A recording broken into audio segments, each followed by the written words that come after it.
Hey, move on, Brownie. Got to be down pitting morning. Hello, man, babies. It's not Brownie, it's Ruin Johnson, the greatest Hollywood director of modern times, in fact, of all time. And we're back. We're back. We're the day, should you need reminding, is Wednesday. The month is May, and the day of the month, I believe it's the 10th, and I'm sure we'll be seeping into the 11th as we get into Return of the Jedi. And last week, as you all know, we covered the opening act, the Jabba's sail barge and all that fun. But tonight we pick it up in Act 2 and we're going to go right to the end. So lots of good stuff for you man babies in the chat. And hello to you all. I can see you all, you dirty little people. So before we begin, I have some formalities to do, as always. So you can find us here on YouTube if you prefer your entertainment in audio podcast form. We're also on Spotify. The links, as always, in the description. And of course, we are also on OnlyFans, and please do look up Brownie. He puts a lot of work into his cam time, and he's got the nipple tassels, he's got the whole deal going on. So please do check us out. I know you've all got OnlyFans accounts. Don't try and deny it, man, babies. So if you've not shut down for the evening, as I always say, lots to get through. Shall we get the guests out? Of bloody course we should. So let me start the drum roll, because we've got a hell of a lineup tonight, people. We've got a green room. There's a goddamn orgy going on in there. It's really is a sight to behold. But first up, it's my number one fan hailing from a tent in my back garden. I've told him to clear off, but he keeps coming back. He's the man of 1,000 voices. Set your phasers to stunning and brave. It's not Brian. Brian. Hey, good evening, Ruin. Good evening, chat. How are we all? Oh, we're well up for this one, Brian. Hope we're going to give it a good old roasting like we do the Disney stuff. What do you think? Well, not as much material to roast as the Disney offerings of late, you have to say. Well, we'll see, but we give it a good old go last week, and we'll come back for more. And I'm glad to see everyone's joining us again. But look, we've got one hell of a lineup here. It's like the who's who of YouTube streamers. Should we get the next retro bait out? Get him out, lad. Get him out. Get him out. Let's do it. So next up, he's from a VPN far, far away. He is the protocol on Adderall, the android with the hemorrhoids. It's the golden reach around droid of choice. It's Zee-ThreePIO. Z3. Good evening, Master Ruin. Hello, Z. How are you doing, my friend? I am very well, thank you. Looking forward to the second part of Return of the Jedi, where I am literally worshipped as a god. Oh, it's your moments of glory where you've got the little furry devils hailing you. Yes, we will look forward to that one, Z. It's quite a good movie if you're a Zee-ThreePIO fan, and yes, we'll be deferring to you many times throughout this fine movie. You looking forward to it, Z? I most certainly am. Excellent. The highlight of my week. Oh, very good, very good. Well, the chat are already getting lively, so we better not keep them waiting. Should we get the next retro bait out? Oh, let's do it. Okay. Next up, watch out, War and Peace. He is the Star Wars novelist, hailing from the only town with urinals in the ladies' toilets, live from a migrant military base. It's the Jester from Leicester. It's Swap Shop. Hello, Swappers. Oh, he's pew-pewed me with his Holdo pistol. How dare you? Sorry, that was just the sound of me retrobating. Very good, sir. I thought Brownie did the sound effects. You really upped your game, Swappers. Yeah, I know. That's what happens when you got your mic switched on when it shouldn't be. Never mind. Hey, I've got some tissues so we can sweep all that up. Yeah, there's Brownie right on cue. There we go. We're going back into the room to hit the button, didn't he? Yeah. Starting early with the smuts, but anyway, that's the way we roll here on the Brown Allowance. But Swappers, believe one of your favourites. We're getting back into it tonight, and we're doing Act 2 and 3. Is there any particular scene you're looking forward to us giving a good seeing to? Oh, I think we did so many good ones last time, didn't we? This is the particular scenes. I'll tell you what, that space battle That's probably just the Oh, greatest thing yes. in all of Star Wars for me. So when we get into that, my adrenaline's going to be up there. I'm telling you. Okay, we're looking forward to that one. Well, would you believe, I know it's already a pretty strong panel, but it's about to get even stronger. Shall we have a look who else is naked in the green room? Oh, I think we should. Let's do it then. He is the wise elder of the channel. For all you dirty people on the dark web, his username, if you want to look him up, is Mandalorian. He wears, get this, folks, 17 socks in bed. He is our resident director. He has a show on Netflix. He is the great mega geek himself, Ian David Diaz. Mega geek. How you doing, man? I'm doing all right. It's a trap, everybody. It's a trap. Yeah, I'm doing okay. Oh, how we miss old Akbar. Yes, we do. They kind of destroyed him, didn't they, in the Disney Star Wars? But there you go. Tell you what, we wouldn't miss that effing laugh track, Brownie. Just calm yourself down, man. I know you found a few new buttons, but Mega Geek, I've asked Swappers the question. Anything in particular as we delve into Acts 2 and 3? Is there anything you're looking forward to? A particular scene, a moment? I do like the ending, the attack, the space stuff. Yeah. I mean the teddy bears thing is absolute rubbish, but but the space stuff, I really love the space stuff because technically it's technically brilliant. The way they did it in those you'd days, appreciate the technical skill. Yeah. All good. Excellent. Well, look, don't get too excited, man babies, but we've got one more guest. Shall we roll him on out for you all? Should we do that, Ian? Yeah, why not? Okay. Next up is our special guest, all the way from a Mandalorian cave in Australia. He has a helmet made of pure Beskar.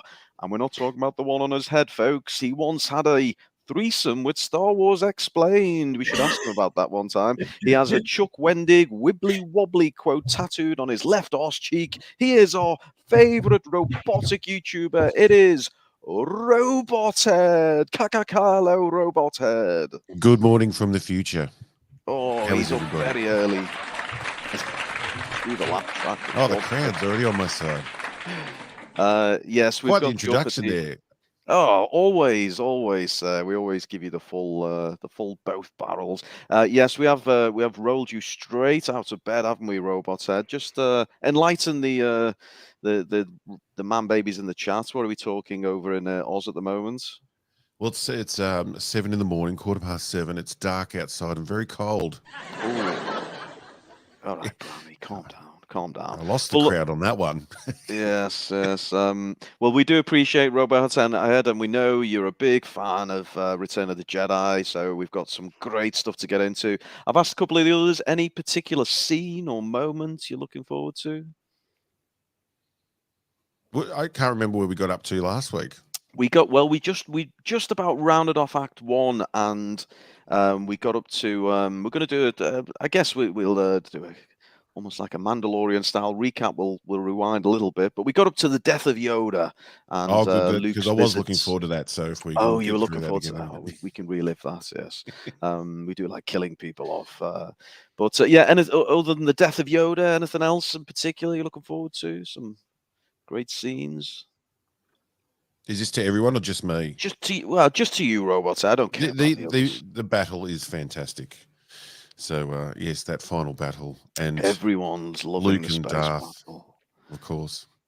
It messes with your mind going from the bears back to Darth Vader to the bears. It's always a bit confusing, but I'm sure we'll get through it. We'll get through, and already, yes, Mega Geeks. Clearly not going to hold back because we'll give an honest review. We are not, we're not shills here, Lucas shills.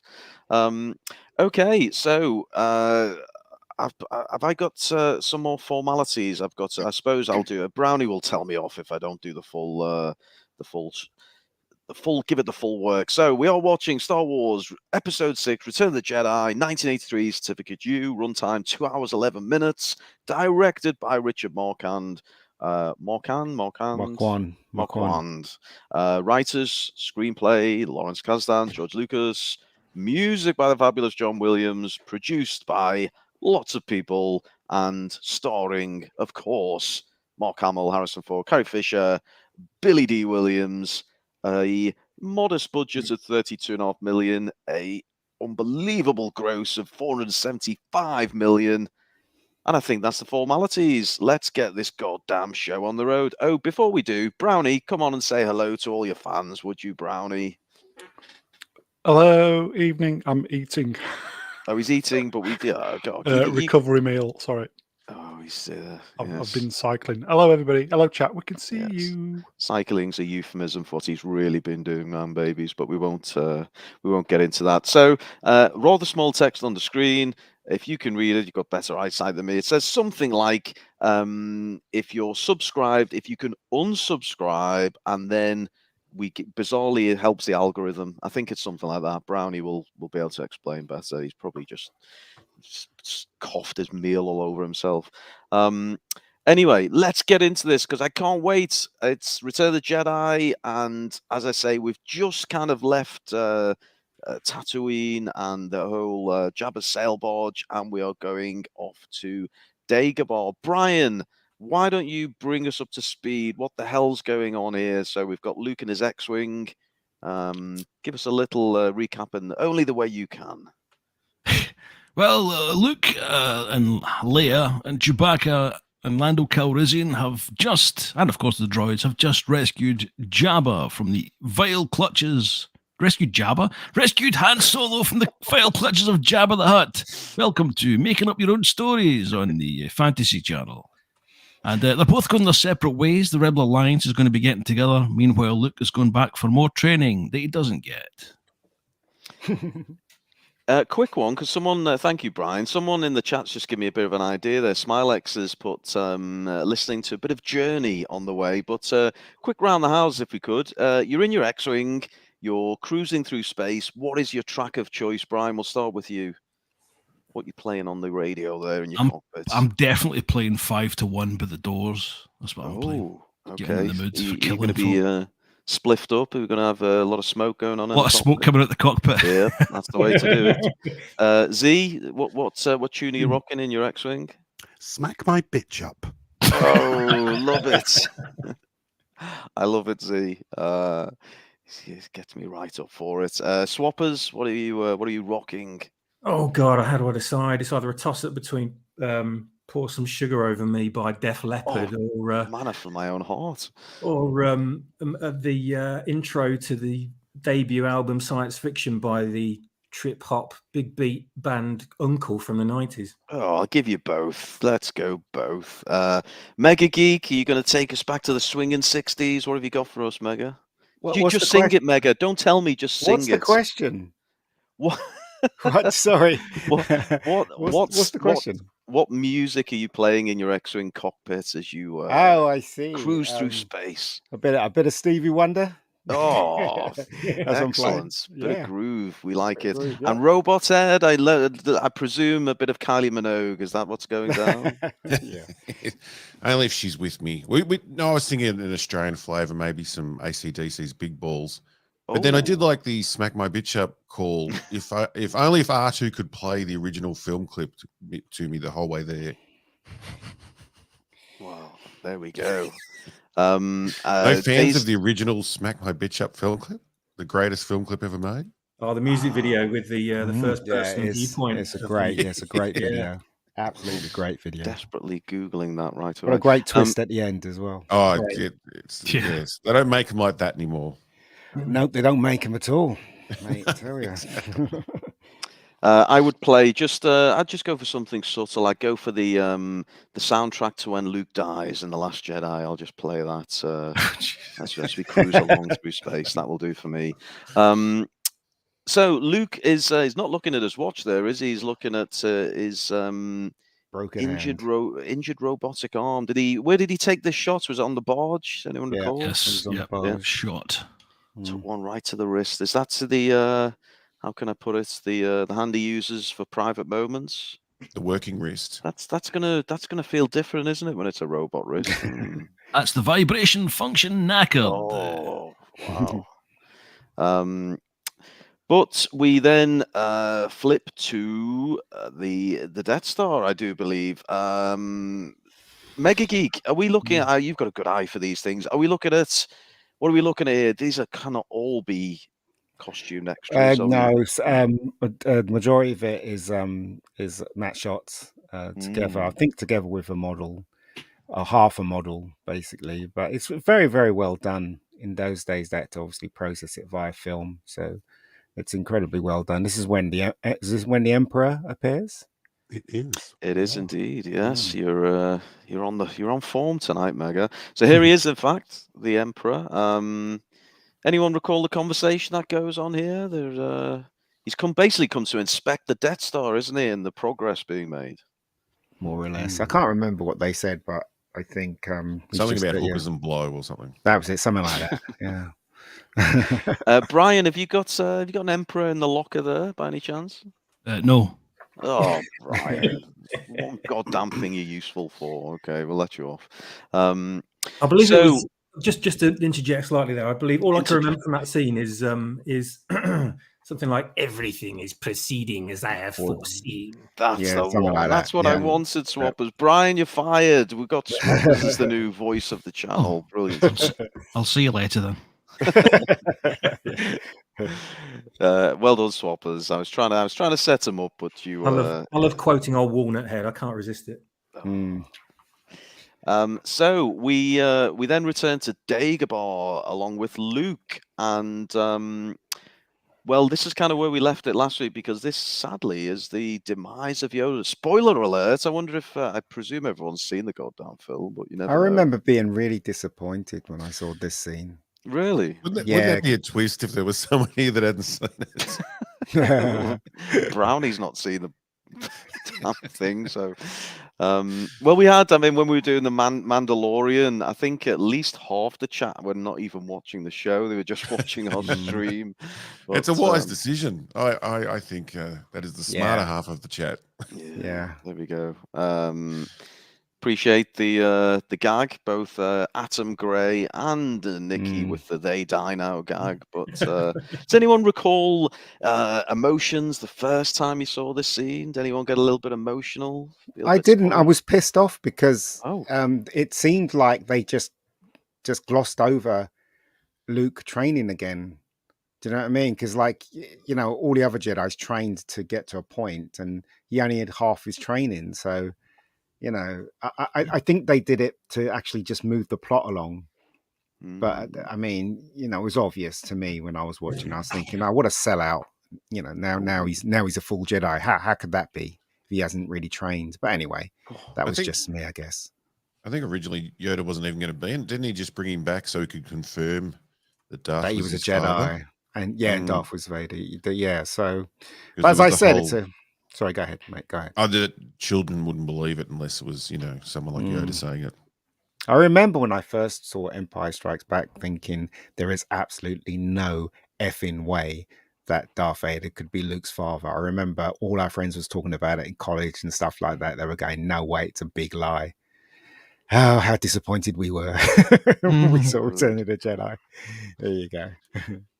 We've got some dosh from Girth Knight. It's Garth Knight, isn't it? Yeah, Garth. It should be Girth Knight. Garth Knight, who I will forever now refer to Girth Knight. He says, "I'm going to miss this live, but I want to throw some dollars in support of y'all. Like, subscribe, and share, folks." So, well, very nice of you, Girth, and we hope you enjoy it on the catch up. So it's probably gonna retract it because you call him Girth. I always find a way to insult people even when they're giving us money. It's rather a skill of mine. So Luke and Yoda, I believe that was the death of Yoda, wasn't it? It was, yeah. Has anyone seen that meme where what's it go like, where it's a lot of parents seem to relate to it, where they say I can relate to where Yoda just gets so tired of Luke's questions that he dies. Such a good meme. But That was when episode 7 first came out, that was all over the internet, wasn't it? When it says The Force Awakens, and then Yoda sort of turns over and says, "Needs like more minutes. The Force does." Swap, is he pulling out the accents tonight? What's going on here? It's fabulous. It's good. It's good that they got Alec Guinness back as well, just for this small bit, and the ending, of course. I was almost in tears when Yoda died myself. And that really. Brown only gave it like one slide, for God's sake, but I was, yeah, man. I'll tell you what, that whole scene when Luke's and he's talking to him, and you just believe that it's a real person, not a puppet, because the interaction between them, Mark Hamill's acting combined with the amazing sculpting of the puppet and the puppeteering and Frank Oz. And Frank Oz's voice. I mean, it's just magic. And you don't care that it's a puppet. You just forget completely. Yoda is a living being at that point. You know, we've seen him in the previous movie. We've seen him in this. And I was so heartbroken because I'd missed Empire Strikes Back in the cinema. And I really wanted to see, obviously I was so excited to see this one to make up for it. And I thought, yeah, we're going to get like Imperial Walkers. We're going to get Yoda. We're going to get this. We're going to get this. And I was like, Yoda's gone. Shit. Oh, poor Yoda. Well, that's what I'm saying. You know, they could have literally eliminated the stupid teddy bears story and had like all the rebels and had more time for Yoda, but they didn't, because I think they're on a high, because I think at that moment in time George Lucas and Lawrence Kasdan and all the people that was involved in Star Wars believed now that Star Wars was for kids. So that's why it went from Empire Strikes Back, which was dark and kind of adultish, and it went straight down to Return of the Jedi, which basically turned into a kids fest in my opinion. He was looking at those toy checks coming in. Yeah, exactly. Yeah. yeah. That personally, expense. Personally, I wanted to see horses on a Star Destroyer, so I was very disappointed. Well, cycle forward a couple of decades. Yeah, it'd be fine. I just want to go back to a comment R2B2 put in. He said the puppet work he thought was a little rough, but it was. As you enjoyed it, or what's everyone else's thoughts? The Yoda puppetry in this movie. No, I like it, especially when he hops in bed and pulls the blanket up, and I dig it. Yeah, I mean, the thing is, though, I don't know. I thought the puppetry was much better in Empire, because Empire there was more Yoda, but in this one he just climbs into bed and dies. Do you know what I mean? It's like, well, what's that all about? You know. So anyway, whatever.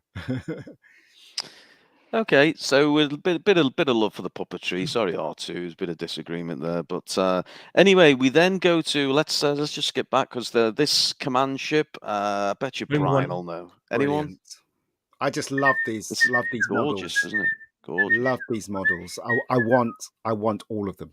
Yeah, didn't get there. Yeah. How jealous were you when you saw that shot of George Lucas that stood in the middle of that room, surrounded by models? You know, he just spent all day in there breaking them, lucky bastard. Yeah.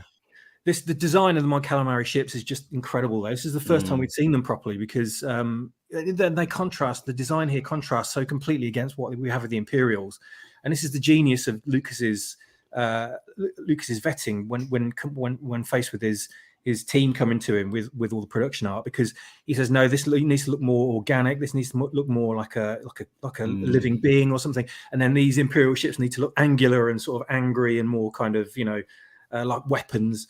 And the duality between them, like no one else got that right. And Lucas just nailed it in this film. Yeah, you're right. You're right. Jaden Smith eyes. He's got Jaden Smith eyes. He says the whole command room was amazing, and it was particularly fantastic, this scene, wasn't it, with the Endor and It's worth highlighting that this is the only CGI in the movie. Wow, really? Yeah. Wow. The big round ball. It blew me away at the time. I loved it. Absolutely. Yeah, it was amazing. We'd never seen anything like it. Well, in this version, it was the only CGI. In this version. Yeah. Oh well. Melded deeply. I felt like I was kind of as a 9-year-old. I felt like I was in there with all my favorite characters, because it kind of because the camera's positioned in such a way that it makes you think that you're part of the briefing. And it just really kind of just brings the audience in to be like one of the rebels. I love the way they did that. Love it. They don't seem to be able to space people in a realistic way anymore. Like whenever they do, I believe Ruin did this shot again in Last Jedi, and it always feels so like it's placed out. Then they put the camera in the room, sort of thing, and this feels a lot more natural. Yeah, absolutely. Yeah, I love some people. Yeah. everything's like sort of beautiful and sort of stark and clean and everything in here. Whereas in The Last Jedi, everything's like dirty. All their outfits are brown and they look like they're wiping their asses on them. You know, this is just How so did you much know? more futuristic and kind of just a place you want to be, isn't it? Melvin Deeply in the chat has tossed us a $5 and he says, seeing Yoda dying again is causing me great emotional distress. Can one of you sing me a soothing lullaby about boobies? So, of course, having taken Melvin's money, we go to our resident crooner, Ian David Diaz. Yeah, right. Ian, can you give us a nice little... You've got no hope and Bob hope, so good luck. We've got £5, Ian. We got to. What are we Well, going to do? sorry, mate. I don't sing. What can you I rap, say? Ian? I can't rap either. Oh, no. Well, we got you on. Good job you can direct like me, isn't it? What's a song about boobies? Can anyone help me out with that? I don't know. You have to make one Oh, up. no. Chat. The We need you, milkshake chat. song. What's I that? don't know that one. The The milkshake, milkshake song. Songs about boobies. I don't know. I'm sure someone in the chat will recall one. But yes, fabulous scene. George is in the chat, folks. He's into his 5th bourbon and space titty milk. Excellent, George. He's Make sure enjoying it's blue, George. enjoying his newfound freedom. He's recently been released on parole, and we said, "Oh, congratulations, George! So happy for you." So we're in the commands, and then we switch to this convo between God. Han and Lando. Z, can you bring us up to speed? What's the deal here, Z? Well, Lando's got himself a brand new cape, and also he's now a general for reasons. This But is because the Han put reason in a why good word this for scene him. is so bad is the bad blue screening and the stupid. It just looked awful. There was really no need for this scene whatsoever. All he was saying to him was, "Look after my ship. Don't worry, old buddy. You'll be fine." You know, it's like, well, if you took it out, it wouldn't have made any difference whatsoever. You sure Mega Geek's not a stooge for the No, Last I'm just Jedi lovers? saying. Like, No, what's going on I'm here? loving this. I'm loving it. Look, Return of the Jedi, right, felt rushed to me when I first saw it. It felt rushed. It didn't feel like it was organic like Empire and Star Wars. Things like this, they just stuck this in. It was funny watching it, as I said last time, with that recently for the 40th anniversary. Yeah. It was weird how clunky this shot looks again on the big screen. Terrible. Yeah. Absolutely. I was surprised actually. It was like, except for the new crap they plastered over the top, you know, the new digital crap. But out of all the original shots, it really stood out as being rough. And as a kid, I thought it was fantastic. But because it was blue screen in those days, and it didn't quite work for the scene. But they had a similar scene in Empire as well, when two of the guards are saying, "You take number 45 or whatever, or 56, whatever." And it was a terrible scene. There was no need for that shot at all. Don't need to remember it. It's kind of similar to this one, where it was like a blue screen with two guards talking, and then I had like a match shot in the background. Don't know if you guys remember it. You probably don't. Were they still working out here if they were going to destroy the Falcon? I don't. Wasn't George still thinking about in the final battle that they might blow it up? Well, Han's got that line where he says, "I've got a funny feeling like I'm never going to see her again." Yeah. So it's like they're really setting it up, and then it doesn't happen. Well, if it did get destroyed, then what's her name? Ray would have stayed on that planet, wouldn't she? So we can only dream. Every cloud is a silver lining. Yeah, Give me nightmares. Swappers, seeing as you're the man with the accents tonight, can you have a little stab at doing a Lando on this line, if you would, please? Oh god, okay. MJUK84 in the chat says, "And don't ask about the droid porn mags in my room." Not bad, Swappers, not bad. Brian, he's starting to feel jealous yet? No, he's fine. He's comfortable. But this is the thing, you see, with Lando, the way he's dressed here is perfect, because he's not dressed in his colors. Do you know what I mean? Like when they did him for the new Star Wars film, what's this thing about colors? Why is he wearing yellows and greens and blues? What? You know what I mean? It just didn't make any sense to me. This does, though, because he's progressed. He's in his general outfit. I love That's what I'm saying. Yeah. You know, and the colors are the kind of slightly muted, which kind of matches the scene and stuff.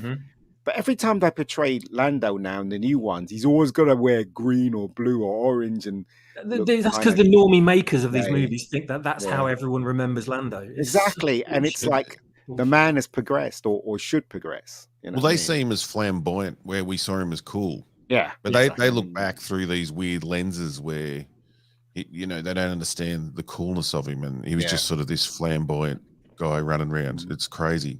It's just like Ryan Johnson with The Last Jedi, and it's like when Rey meets Luke for the first time, and she says, "Oh, the Jedi, yeah, they're just all about lifting rocks."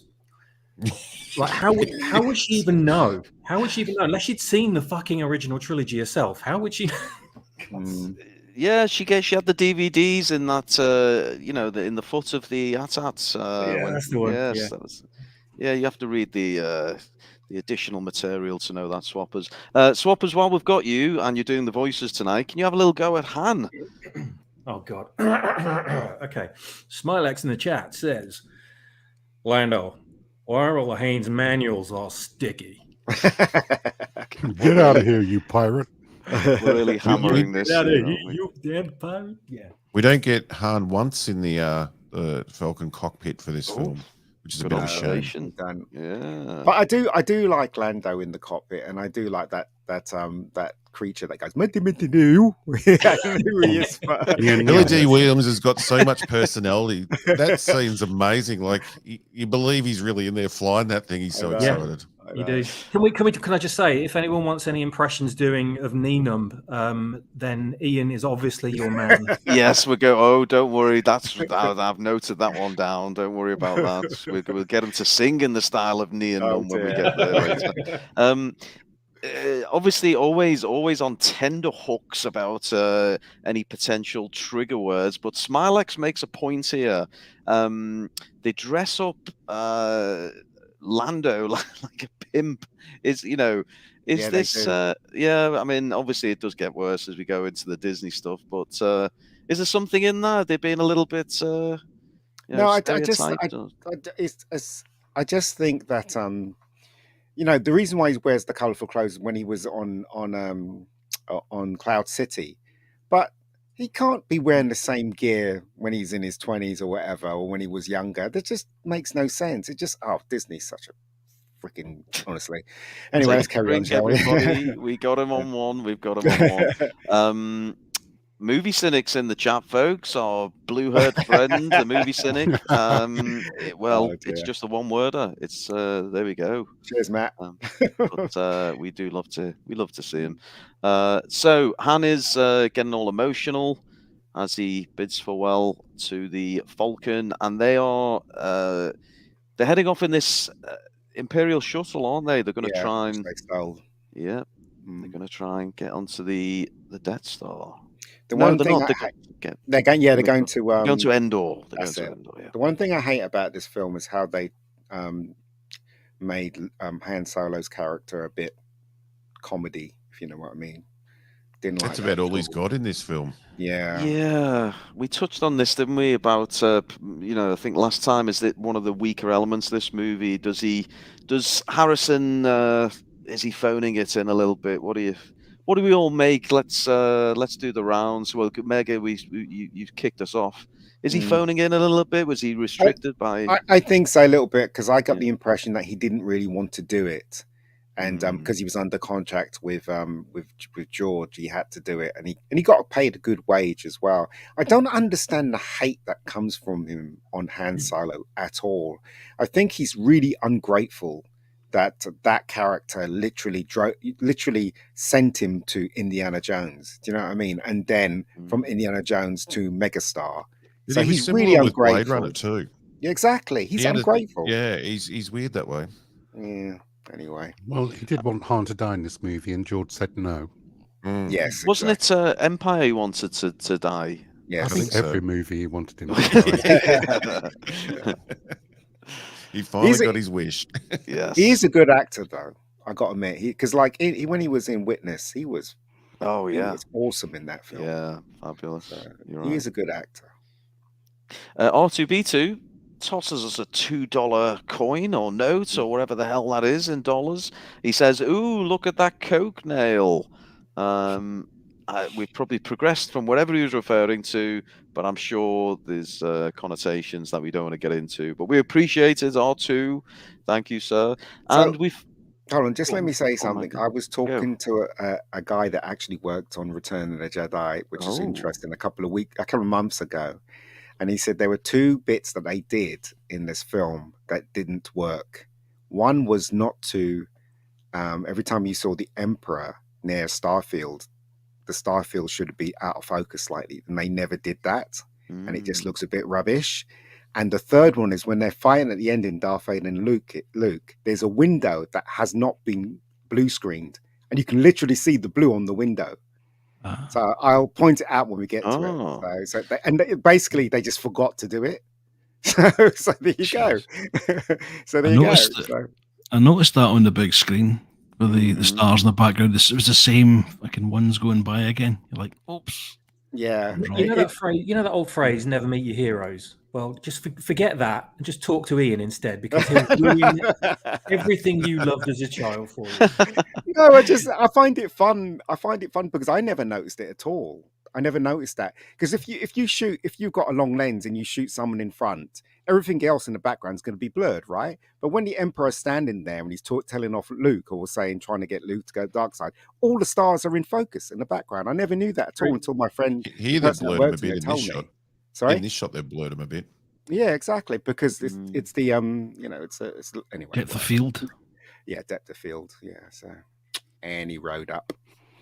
Amber Sidaway in the chat. Hello, Amber. She says, "I love the ominous musical motif that accompanies the Emperor." And there was someone else who's given the Emperor a bit of love as well. Let's see if we can bring her up. Amanda Sukov. Sukov. Oh, okay. Hope you're not Russian, Amanda.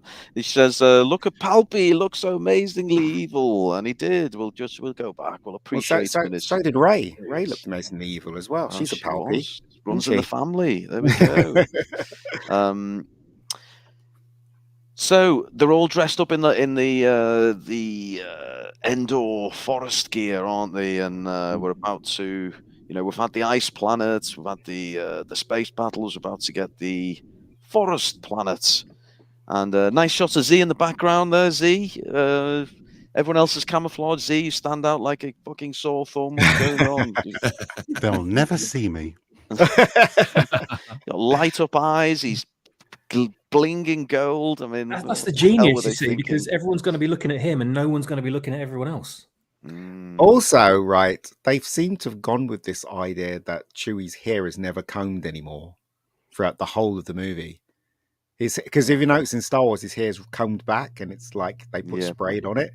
Spray so to keep it in place. But in this film, it's all over the shop, isn't it?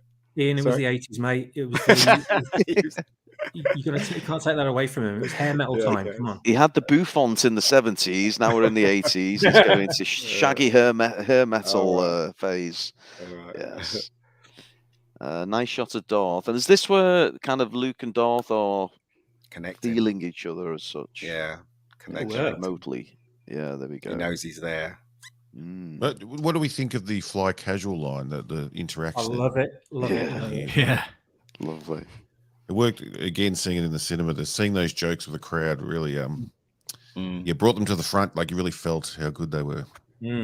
I went to see it in the cinema finally, and there was hardly anyone in the cinema. But the people that were good, because they would have just had to put up with your complaining the whole way through. He would have got them sat next to them and just given them confidence. No, but the people in the cinema, you can feel that they were into it all the way through. You know what I mean? You know, nobody took out their phones. No one. They were just into it, and just like me, I was into it as well. So there you go. Had your laser pointer pointing at the stars in the background to in focus. I didn't even notice that. It was only when I spoke to one of the visual effects people that worked on it. So I don't know. He's very old, but hey. The chat are impressing me with the recall of some classic lines, which maybe we've glossed over. I think George nails one of my favorites. It's an older code, but it's still checks out. I bloody fluffed it, George. I'm so sorry, but it's those interactions though. They're really they just draw you in, don't they? Yes, T-guns on it as well. But we're now on Endor. We've got something green forest camo attire. Han in his kind of brown. Yeah, You're he's not- determined to get through this movie this week, aren't you? Because we're racing through these. Yes, we're definitely going to wrap it tonight. I promise you, man, babies. I'm not going to leave you on 10 those. No, weirdly, there's still. It feels as though we're moving towards the end, but there's still a hell of a lot of movie left ahead of us. It's it's. So here we go. Brian, I read they were. They were Robert. logging this part of the forest, and George was allowed to cut down as many trees as he wanted. Well, he should have gone a bit more berserk. It's interesting you said that. I was reading something recently. Sorry to veer away from Star Wars, but reading a really interesting article on the movie Gladiator, and the opening scene where we have the battle against the barbarians. I read that Ridley Scott shot that in England in an area which was about to be deforested. Is that the word? Deforested? Basically, they were going to take down all the trees. So before they did, they just gave him permission. They said, "Go for it, whatever you want to do," and that enabled him to do that fantastic opening scene where he's, flinging the fireballs through the forest. And there we go. A little bit of Is that a shot where there's a plane in the background? Is it really? Oh, yeah, ruined it for me. Yeah. I've been rumbled, folks. Another great screening there with Mega Geek. Yeah, well done, Mega. Oh, Laser pointers straight back out again. MJ says, Ruin's just trying to get to Last Jedi quicker. You're right, I am. I can't wait to do it. It's the 6th-year anniversary this December. Make sure you all come back for that live stream. I can't wait. But Brian, sorry, I was about to bring you back in. What's going on, Brian? We've got 3 people, and they're looking at something in the distance, and they look a lot like biker scouts to me. Yep, this is they're planning to destroy the shield generator, so they're just overlooking to see what the biker scouts are up to, because they have to take them out, and then the people inside said shield generator. So this is a little bit of tactical discussion. And they kind of do the same scene twice, more or less. But Hannah's about to go and rumble the party and doesn't quite make it. There was a comment flashed up there, which I think is a really good observation. Red Sea says it doesn't really have a second act, just an Act 1 and an epic Act 3. It does feel like that, doesn't it? It does feel like we went from Act 1, Jabba, briefly Dagobah, and then we're into Endor, and then the whole end of the movie. What's anyone else think? Do we think that's a fair? I think so. I think it's because it's got 3 different things going on. You think about the original Star Wars, he's got 2 different things. He's got the battle going on, and he's got the other one. And this one, he does it even worse than the Phantom Menace, where he puts 4 different scenes all happening at the same time and leading to I may have gone a little bit too far in places line. So sometimes less can be more. So a nice action shot. Well done, Brownie or Brian. Was it you, Brian, or was it Brownie? Who am I giving credit to? It was me. Oh, it's you, sir. Well done. Perfectly. Han Solo was a clown, wasn't it? Oh, it's me. And then he goes and gets smacked in the face. I'm like, yeah, that's like bloody Han Solo we know, isn't it? You know what I mean? Yeah, he stood on a twig here, hasn't he? And made a rather snapping noise. Comedy. Yeah, bit of comedy solo. Smilex reminiscing. They weren't. A forest was just foreign to all of them, because every other planet's just a desert. Well, I do miss. Now that Disney's taken over. Smilex is reminiscing about the Atari game. Anyone recall the Atari game? Yeah, you have that, Swappers? Yeah, I remember playing it, and it was kind of a variation on the original Star Wars game with all the vector graphics, the wireframe graphics. They did the same thing for Empire Strikes Back, and then they did a similar thing for this. But they also had, because this film was it came out after video games, it progressed an awful lot. There were 3 different types of game in the arcades for this game. So there was an isometric angle game as well. I think there was one with. I think there was one for home consoles, which was the Atari one. There was loads at this point. They came out. I think Zee's probably more of an expert on it than me, though. Oh, go on, Z. Give us I didn't play the Return of the Jedi game. I was more of the original movie Cockpit, which I used to play in for hours. The I remember that one. Whereas the Return of the Jedi had sprites and graphics, and I didn't really get on with it. So I went straight back to the cabinet. Atom Gray says this is the beginning of George's long slide into slapstick mediocrity. Robot Ed, what do you make of this? Is there any controversial? Has he got a point here, Atom Gray? Oh, he's on the ball, Adam. He knows what's going on. So obviously there's a bit of a break, but I guess the point he's making is this is the last movie before we then head into the prequels, and obviously we got all the daft stuff with Jar Jar and all the rest of it. Yeah. Well, there's probably trouble at home already with the missus. With George, yeah. So he was trying to impress the kids, I think. Is that R2-D2 in the background? Is that the alarm for me just killing the conversation too many times? Z, what did R2-D2 say, Z? We need you to translate. I can ask him if you want. What did he say, Ian? I don't know. Hold on, let me ask him. Wait, R2, what did you say? Oh, okay. Never mind. Well, I hope that settles matters. Oh, it's like we almost planned it. It's brilliant. Well, I asked everyone the favourite scene at the start, and we're now getting into my favourite scene. It's the speeder bike chase through the forest. Oh, God. I remember seeing this in the cinema for the first time, and my head was weaving up and down because it was so fast and so full of action that you honestly felt like you were there.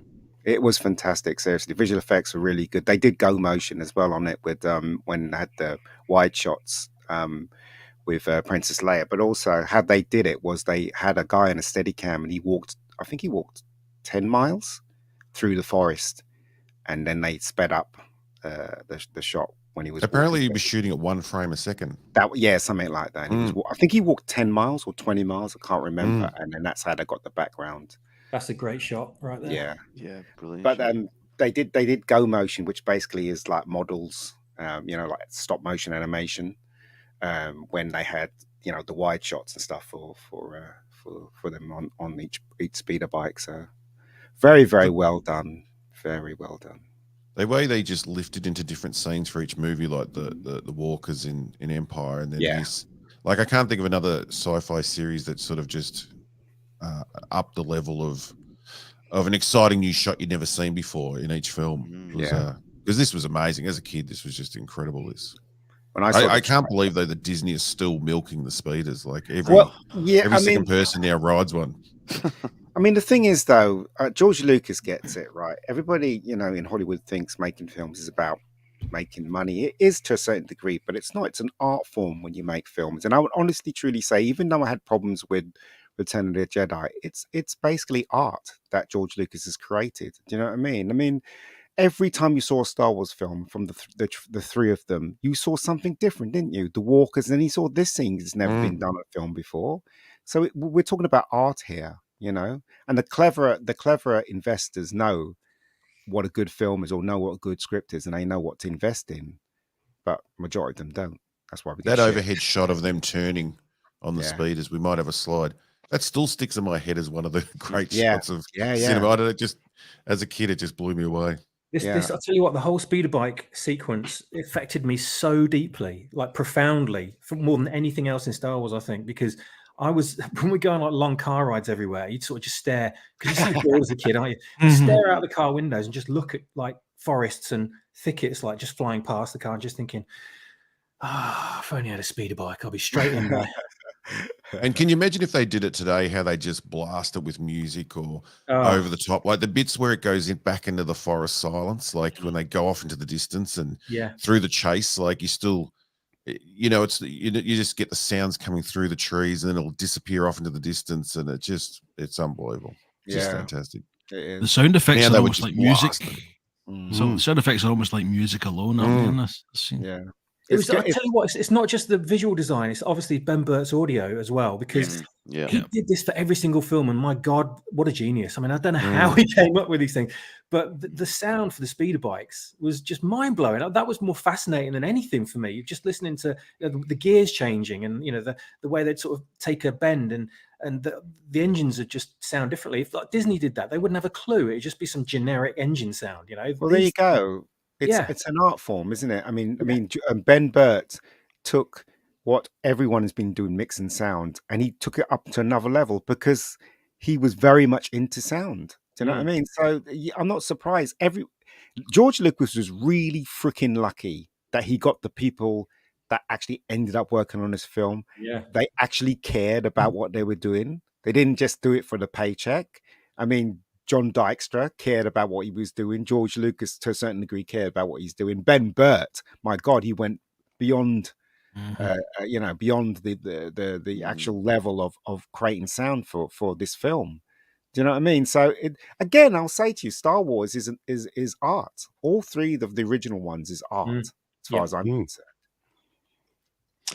I always had a theory, and I'd like to run it past you, man babies, both on the stream and in the chat. I always thought, George, you said George got lucky with lucky. That's a bit of a slip of the tongue. George got lucky with the people he worked with. I also think he got lucky with the time he brought the film out, which forced him into basically creating physical props and physical sets and so on, because the moment he got a bit of technology and started doing CGI, it kind of went a little bit downhill, didn't it? What do we think, if these had been made like 10 or 15 years later and he had some of the CGI available, would they have been worse for it? I mean, I think he would have put a big dinosaur in front of the shot. Just block it out for 5 seconds. I think you're being a bit what's that word? Anyway, because George Lucas, right? He was obsessed in doing something that was never done on film, and so it was a natural progression between models and then going into computer generated stuff. Remember, right? His company, Industrial Light and Magic, created the digital effects. They were responsible more so to push the digital effects forward. Do you know what I mean? And in that respect, I would take my hat off to George Lucas. It doesn't matter what you think of the prequels. He broke ground with those effects, and that's brilliant as far as I'm concerned. But obviously, it's been overused a lot lately. So, so there you go. I just say Smilex saying that George was surrounded by genius. That's true, and he also, before the prequels, he listened to them as well. Exactly. If you look at the making, sorry, Ruin, if you look at the making of The Last Jedi, listen to what the other people are telling him. They're telling Rian Johnson and his little fucking round head and his ego are just saying, "No, I do it my way." You were talking about the design in that room that George is in with the Death Star and all the ships and that, and then you watch that footage of Rian Johnson looking at the big model of the titty monster that they're going to milk, and how serious they're looking at it and just stroking their own cocks the whole time while they're looking. And it's like someone should have walked in that room and gone, "You're fucking joking, aren't you? We're not using that thing." But they think they're on that same level of design and ideas, and it's like, make the tits bigger. Which normally I'm with. It cost about £4 million, that goddamn puppet, and we had to helicopter it in. Yeah. So, well, the thing is, though, George Lucas, he was the man in charge, so he basically knew that something had to look right. Connected to the other scene, to the other scene, to the other scene. That's what he did. Look at the one in, which one was it? The Last Jedi, where they have that fight with all those people in red. There's nothing in the background. It's just blank. You're like, well, you know what I mean? What? It's like the Emperor's just sitting in a blank? Yeah, it's like ridiculous. People lost their minds watching that scene, and it just looks like a musical. You expect Gene Kelly to come dancing out, and he's in Paris somewhere, and it's just it looks like a stage, doesn't it? Yeah, like a theater it's just a stage. Like it doesn't even, we know a lot of it's on a stage, but that looks like a literal stage show. Yeah, it's ridiculous. Anyway, such is life. John Z giving you some love there, Robot Head. He said, "I saw the video. Robot Head reviews The Last Jedi. Bloody hilarious." So yes. Were you slagging it off, Robot Head? Oh, just a little. Yeah, I Trying to get that sometimes video do. taken down for years. It's starting to annoy me. You're not the only one. Full petition started to remove the channel, so it's a constant fight.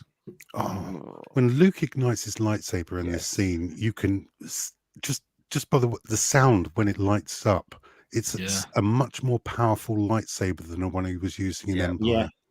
Sounds different, yeah. Even in the Force effects, I don't know about the newer ones, but certainly the older ones that were made about maybe 2005 to 2007, it's got the same sounds. There's a different sound between them, depending on which lightsaber you get.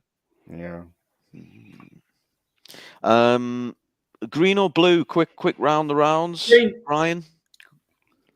We could have a full house here. Considering my team, it should be blue, but I just love the green. I love the green. But the reason why it's not blue is because they used blue screens in the old days, so that's why they effectively turn it to green. Is it not partly to do with the Sarlacc?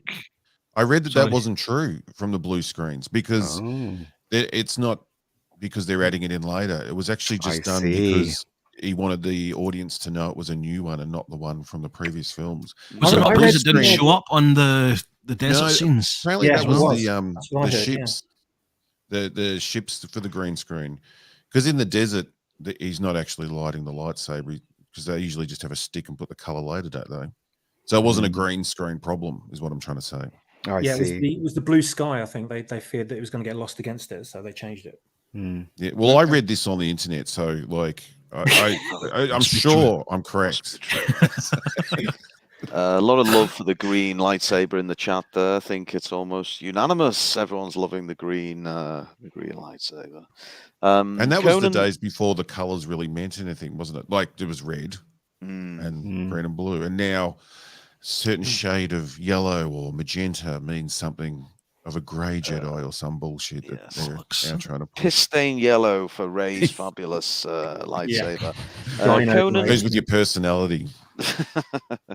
Conan the Librarian says, I want a robot head retrospective of the entire sequel trilogy. You'll send him into a nervous breakdown, Conan. What are you asking for, man? But I'm sure he'll oblige. In fact, I'm sure we will have to get you back on Robot's Head for our Last Jedi anniversary roast. I'm sure you'll love to get stuck into that one. I'd put a few hours aside for that, but definitely, I'm definitely coming. But I might have a bit to say. We might, yes, we might. I'll sound like the Mega Geek. There's one thing I'll just say about Luke's lightsaber as well. I think it's just the reason I loved it was green was the fact that because it was new and because I was seeing Return of the Jedi and it was kind of like, yes, this is my movie over all those kids that sort of lorded it over me for the years about Empire Strikes Back. And like, I'm seeing all this new stuff now for the first time. But also, from a narrative perspective, it shows his progression from being, I think someone said in the chat, about his progression from being, like a trainee to being a bit more of a master. And he's kind of made his own saber. So it's kind of just shows the difference between his stages. I think that's a nice way of doing it. Z, could I get you to read out T-Gun's comments, if you would, sir? Of course. T-Gun in the chat says, Botox Karen had the dark saber, but Rey had the piss saber. There we go, folks. The piss saber. We love it. Well done, T-Gun. At least George knew which button to tell him to push as well. Oh, that's a personal favourite of mine of JJ's films, that he just changed the button on the lightsaber. Oh my god! Don't get me started. Well, the reason why they were doing stuff like, because they didn't want the old films to have any. They didn't want to take anything from the old films, didn't they? They just wanted to make sure that they can say, "Oh, we created this or we created that." They didn't want to take any credit from the old stuff at all. Hence why they have that stupid. What is it? Was it Star Wars End, where it's called, down in in Disney, and it has none of the old Star Wars things like R2's not there and C-3PO's not there. It's all Galaxy's Edge, you mean? That's it. Galaxy's crappy Edge. That one, yeah. So there you go. Princess Fiona in the chat. Hello, Princess. She said, I just downloaded Return of the Jedi Despecialized. So much better.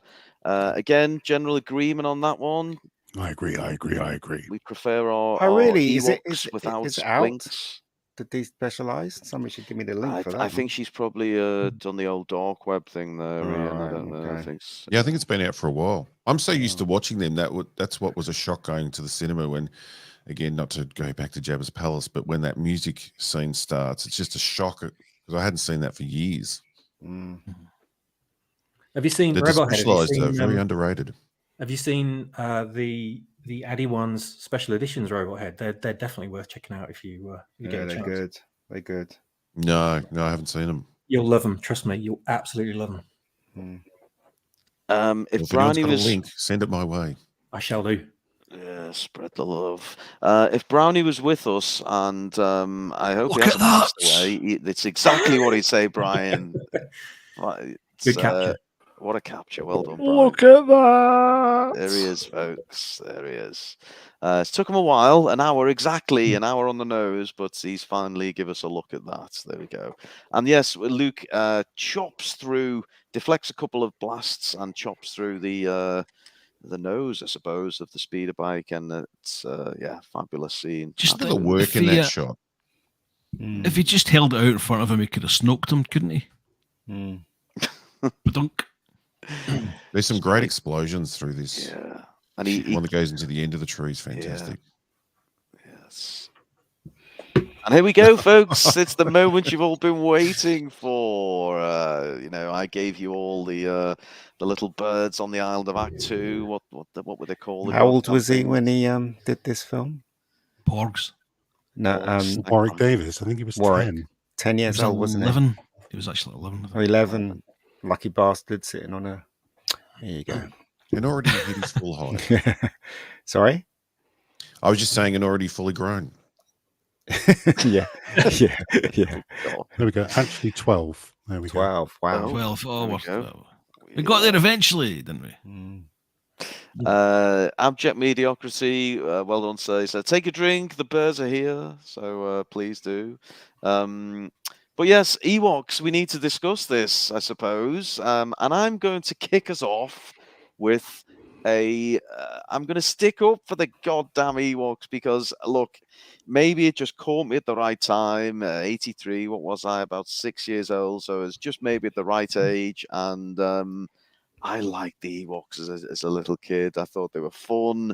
They were cute. I thought, Ruin, you'd want to put some big tits on them. Well, that's the one. George put some blinks, some eyelashes on them, or whatever. But I would have put a nice set of tits on the Ewoks. So you're right, Robot said. But which one of the original cast of characters would have been the one to milk them, though? That's the thing. Oh, we'd get a layer action on Warwick. Wicked, yes, Wicked T. Warwick. I think straight breastfeeding, not milking. Mouth to teat action. That's what we need. But look, let's before we descend into debauchery, let's just do the rounds and get your thoughts on Ewoks. I've given you mine, Brian. What say you on Ewoks? Are you a fan or are you not a fan? I'm afraid I'm a fan, but it came around so early that I can't ever remember Star Wars without the Ewoks now, believe it or not, because I was relatively young still when this came out. But I remember we all had the toys of these little things, but it was actually, I didn't even think that they might have been slightly inappropriate for Star Wars. It was years and years later. I remember reading on a forum, it was older people were talking and saying this is just nonsense and it doesn't make any sense. But I can kind of see their point, but I still like them. It's a thumbs up for Brian. We've got 2 votes for the Ewoks. Z, what do you make of the Ewoks? I mean, Z, how can you say anything but love for the Ewoks? Well, they absolutely worship me, but they did start my abject hatred of furries. So they have that going for them. I thought they were just a little bit too cute, but I suppose we should be thankful that they didn't land on a planet full of rancors. Gobble them up. Swappers. I thought originally back in 1983, I didn't have any problem at all. I generally quite liked them. I just thought it was great how they managed to get tiny actors to play them because they all look so real. They look great and never had a problem. I loved all the action figures. I wanted the Ewok Village playset. I wanted everything to do with the Ewoks apart from the plush toys, which were for girls. But as a kind of a 20-something, when the special editions came out, I was kind of, were they really okay? I'm not quite sure. And I was kind of in a friendship group that were going, oh, it was originally supposed to be Wookiees, and it would have been way cooler if they'd done it on Kashyyyk and all this stuff. And I was like, I don't know, I'm not quite sure really. I never really gave up my love for the Ewoks. I think I quite like it as the way it is. And then I saw it a couple of weeks ago, again for the first time in ages, and I was prepared to kind of feel my heart sink when Warwick comes on screen, and I just thought, no, I love it. I absolutely love it, and still to this day, I just think they're great. They look great. I cannot complain about them in the slightest. Some people might say, they are a bit of comic relief and stuff, but I love the idea of the weak kind of species overthrowing someone that should be way more technologically advanced, but they have the Rambo skills to kind of get back at the bullies, if you like. And that kind of spoke a lot to me about sort of getting back at the bullies and teaching them how it should be really done. You're on our turf. We're gonna school you, basically. I just love their culture. I love how they kind of wrote this entire culture for them. The language. They got the baby Woklings. You've got them. You see their camps. You see them living in the trees, swinging from vines and stuff. I just loved it all. Absolutely. It's all love. Well, look, just going to put this out for everyone. Make sure you stay tuned to the end, because Mega Geek's going to sing us out with Yub Nub, and we're looking forward to it, folks. He's going to give us a great. He's been practicing. He's got a set of lungs on him. But Mega Geek, Ewoks. I'm bracing myself, Mega Geek. Rubbish. Rubbish. Look, I can tell you how I felt when I first saw Return of the Jedi, because coming from Empire, which was almost perfect, the perfect Star Wars, I thought I was kind of disappointed with Return of the Jedi, and I just thought, this is going into kiddie territory when they've literally built us up for, they smacked the middle with Empire from adults to kids. So both levels they hit. But in this one, they definitely went for the kids. I just thought the Ewoks were just a waste of space, really. I really, if you took them out, it wouldn't have really made it. Could have been Rebels rather than the Ewoks. Do you know what I mean? So, but saying that, I kind of appreciate more now Return of the Jedi because of what's happened with Disney and how they took over and made Star Wars crap. So I kind of like him. That's where I'll stop. He's come round to. Okay. Well, for the full house, Robot Head, what are you saying on Ewoks? I'm a fan, and also after seeing it on the big screen again, because I think I was saying this a lot last week, that it's been so long since I'd watched the film in its entirety from start to finish, without interruption or getting up or making a drink or lots of drinks. And the people that hate them it's been blown out of proportion how much they wreck the movie.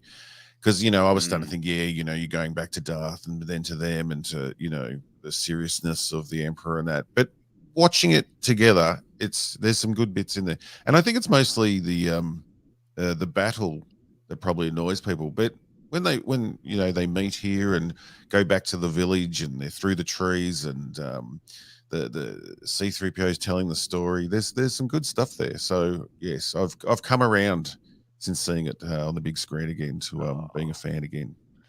Beautiful. So yes.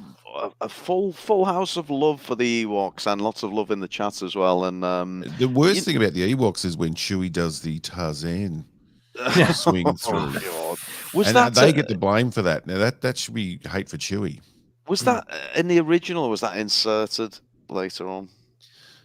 I was thinking it was inserted when I saw it again, because I'd sort of forgotten about it. So, but I could be wrong on that.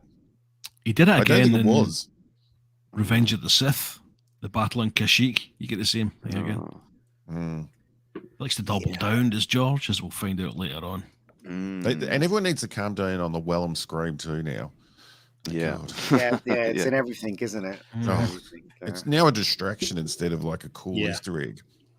Well, yeah, that's true. I think it's been in all of the Indiana Jones films, all of them. So I think when you become aware of that sound effect, it just takes you out the film a bit. Yeah, it's even in Revenge of the Sith again. But I'm not going to stop using it in videos though. Everyone can go to hell.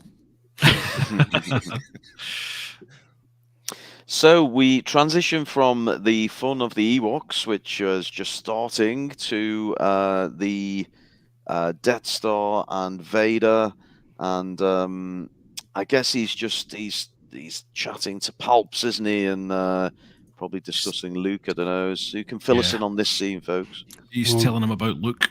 Sorry, Mhm. Z. He is, yeah. But this is also the first time I saw him disobey the Emperor when he said, "I told you to remain on the command ship." And he's quite obviously disturbed by the fact that Vader has disobeyed his orders. That chair looks really uncomfortable. Can I go back to that chair? Sorry, I was moving. Yes, let's go back, of course. I read a little fact during the week. Oh, Don't think I was doing research. Whoa. It would ruin my whole reputation.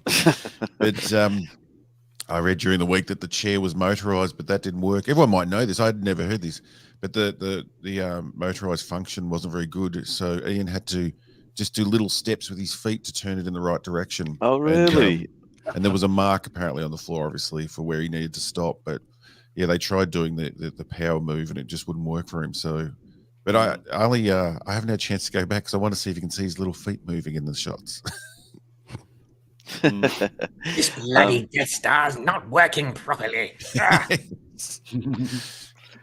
I'm going to our for one night only. Swappers is doing all the voices for us. Swappers, have you got a Darth Vader in your locker there?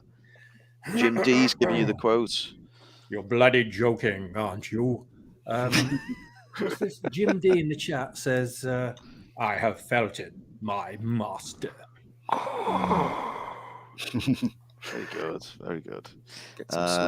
Playing a blinder, Swappers. So we go back to Endor, and Luke and Leia become separated, haven't they, through the chase through the forest? And did he find a hat? Finds a hat, yeah. Finds a hat. He finds a hat. Speeder bike, yeah. I love those hats. God, so do The I. simple design of them. They're just so Someone cool. didn't like them. We've gone beyond it now, but someone in the chat, I'm sure the reminder said they didn't like. They thought Leia's hat. It might have been Amber actually. Thought Leia's hat looked a bit daft, but that was one of the things that, because I was looking at all the promo material before the film came out on like magazine covers and on the action figures and stuff, you know, and you'd be scrabbling for a single tiny little photo in sort of Starlog or something at the time, you know, because we just didn't have the media that we have today, and nothing was spread everywhere, so you had to really sort of look for it. And when you found something, you were kind of just staring at it for hours because you loved the design of it. You know, oh my God, this is Star Wars. This is the new Star Wars. Look at the design. They're wearing something different. Oh my God, look. And I was just kind of, you know, just basically squazzing my pants at every single thing I saw. And those helmets were just, I mean, squaz your pants at a helmet, I suppose. But they were easy. Starlog. I love the designs. I love the kind of the metal ring around the outside, and it's just like a cap underneath, but it just looks so different and otherworldly. And it kind of just helps with the identity, the overall identity of the entire film. But the last movie we had the cold weather gear that you wear in Waitrose freezer department. Running around the battlefield, which I absolutely loved that look. The quilted jackets and the goggles, and just fell in love with that completely.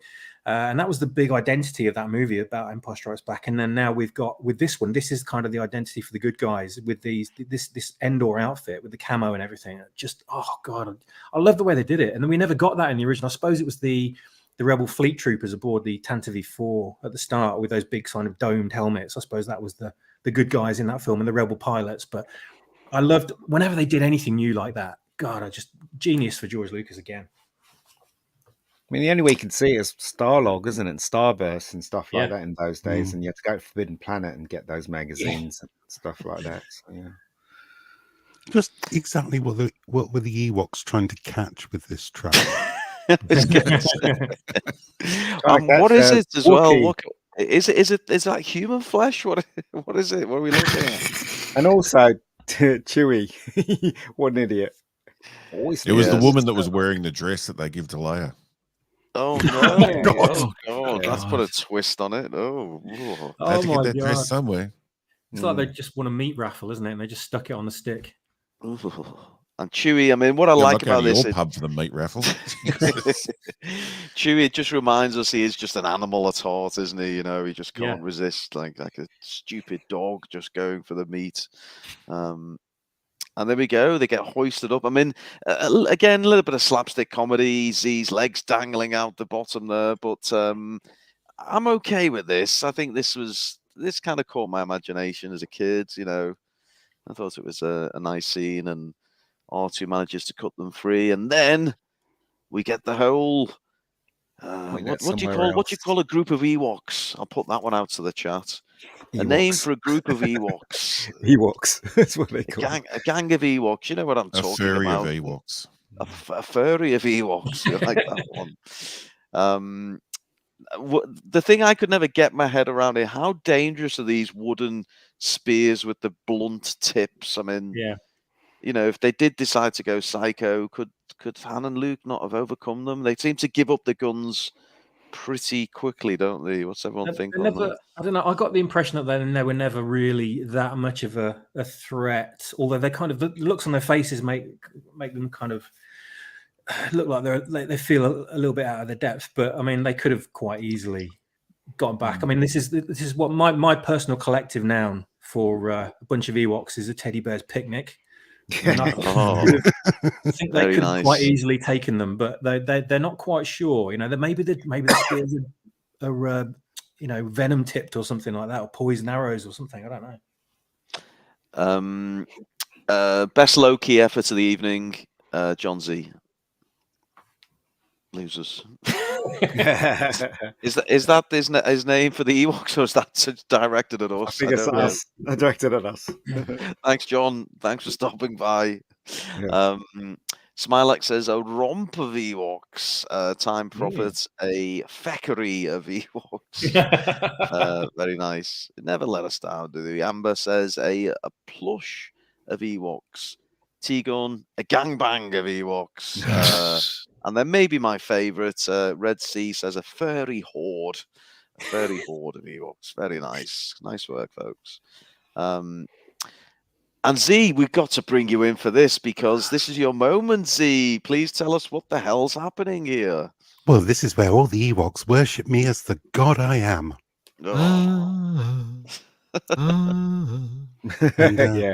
And I understand everything that they're saying, which is kind of convenient to the plot. Yeah. Well, it's a good job you're fluent in not many million languages. But, yeah, exactly.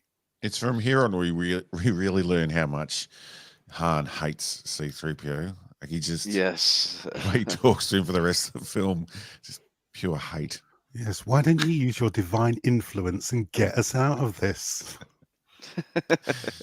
through grit and teeth the whole time. Yeah.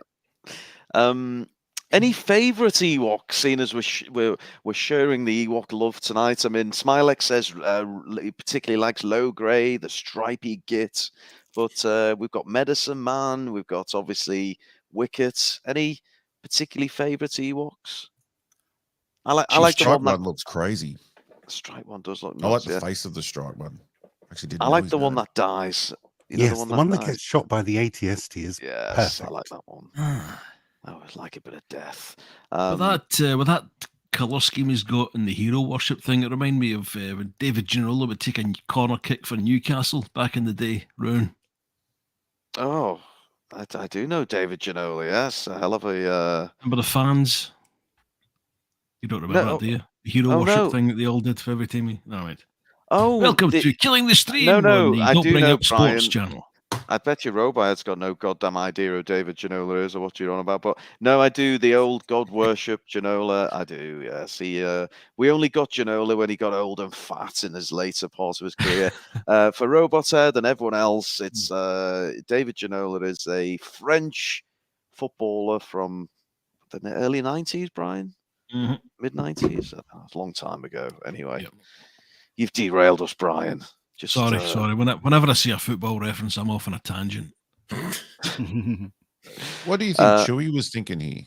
He's been on that spaceship a long time, and you know, everyone's glanced at some midget porn at some stage in their life. Like, do you think? What do you think he's thinking? I think Chewie's hedging his bets here. I think he's hedging his bets. He could possibly sneak into the crowd and fucking disappear. Either way, I'm coming out on top of this problem. Spot the Wookiee almost, isn't it? Yeah. There he is. Are you suggesting Robot said Chewie's going to bang an Ewok? Is that what you're trying to suggest? No, it's probably been a while for Chewie. Oh, Yeah, yeah. It's like, probably. can you imagine how popular he'd be and well hung in this little village? Oh, God. He probably hasn't had the action since the Solo movie, has he? When he was Yeah, that's separated true. from his mate. God, how goddamn ugly was Chewie's girlfriend? God, she was sinfully ugly, Well, wasn't she? he's no oil painting. Let's face it. Do you know what I mean? Oh gosh. Rennie's in the chat. Hello, Rennie. So good to see you. But Z, Hey, we've Rennie. dwelt on your moment for so long. But Z, although you're revered as a god, it doesn't really help at the moment, does it? Because your friends get tied up and basically prepared to be eaten, which is rather Yes, disturbing. there appeared to be a main course of a banquet in my honour. Oh, It's the bit where he's trying to blow out the torch, isn't he? Han Solo. Yeah. Gold. Now, this bit has me concerned as well. So what actually happened here is Wicket took Princess Leia back to the village and the Ewoks went, take off all your clothes, put this dress on. Exactly. So that's twice. Twice she's been, in this one episode, she's been told to disrobe and stick something else on. yeah, you're right. Poor George, not up on the women's lib, was he? But look, we get a full frontal of Leia, so to speak. I want to go round the houses again with you all, and I want to hear from the chat on this. Where do we rank? What do we call her? Endor Leia in the hotness scale of Leia's different guises. Is she? Brian, start with you. Do you like a bit of Endor Leia with the hair down and the old... Well, first of all, I have this very deeply problematic to be speaking about ladies in these terms. Would you have 9.5? 9.5. 3 bonus. Z, what would you touch her with your golden rod, Z? I most certainly would. Oh, God. Very good. This is number 2 next to the gold bikini, I would say. Yes, probably. I thought the gold bikini. There's Brown, folks. There he is. We didn't even need to set the gag up. He's straight in with it. Swappers, fancy a bit of Leia in the Endor get-up? Oh, fancy laying. I mean, there was the action figure that came out in the 90s. It was called, it was the first time we got it, and her in this outfit was called Leia Ewok Village in brackets, I think. So officially that's what the outfit is. But any opportunity to see Leia in a different clothes, I was up for. And I just love the way that she just changes from so many times all the way through the trilogy. Like, she's got so many different looks. And it was one of the things from the buying merchandise from the movies. It was like, how many layers are going to be available for the action figures set from this film? You know, this film's about 5 or something. Yeah, we just needed Leia in some Empire costume, didn't we? And a stormtrooper outfit, and what else can we get her in? Who brought up there was someone gave us a brilliant fact about the Lego model where she had a bikini on underneath the. I think I'm right saying, I don't know, Brownie will find it for us. Anyway, Mega Geek, join the toxic male debate. What do you make of Leia in the Endor outfit? Yeah, she always looks cute, doesn't she, in anything that she wears, especially she's fantastic. But I mean, I get the feeling that the Ewoks made that dress for her. They made it for her. They saw her. They thought, "Oh, can't fit in any of our stuff. We'll just sew her something." But that's because it looks like it's just been sewed up, doesn't it? Right. Sorry. Do you think they actually made it to order as such, or I always thought they had it? Someone had it lying around, but no, because you can see it's got stitches on it and everything. So they probably got a lot of. That's probably what they did. She went, "I'm going to have a bath now." Okay, let's just make her something. I don't know. But she looks great though. Carrie Fisher looks fantastic there, doesn't she? Let's face it. Okay, she's been a gentleman as ever. Robot Ed, where's she rank on your Leia scale? For the trolls out there that don't like people like us, this is a great segment for them to cut out. And we've gone through the Lego bikini, how much we could do her in each outfit. Well, we know at this stage she was on a diet of cocaine to get into the bikini. And so, like, in the nice lighting, I think she looks all right. But I've always felt that when she's saying goodbye to Luke, in those harsh shadows. It's Yeah.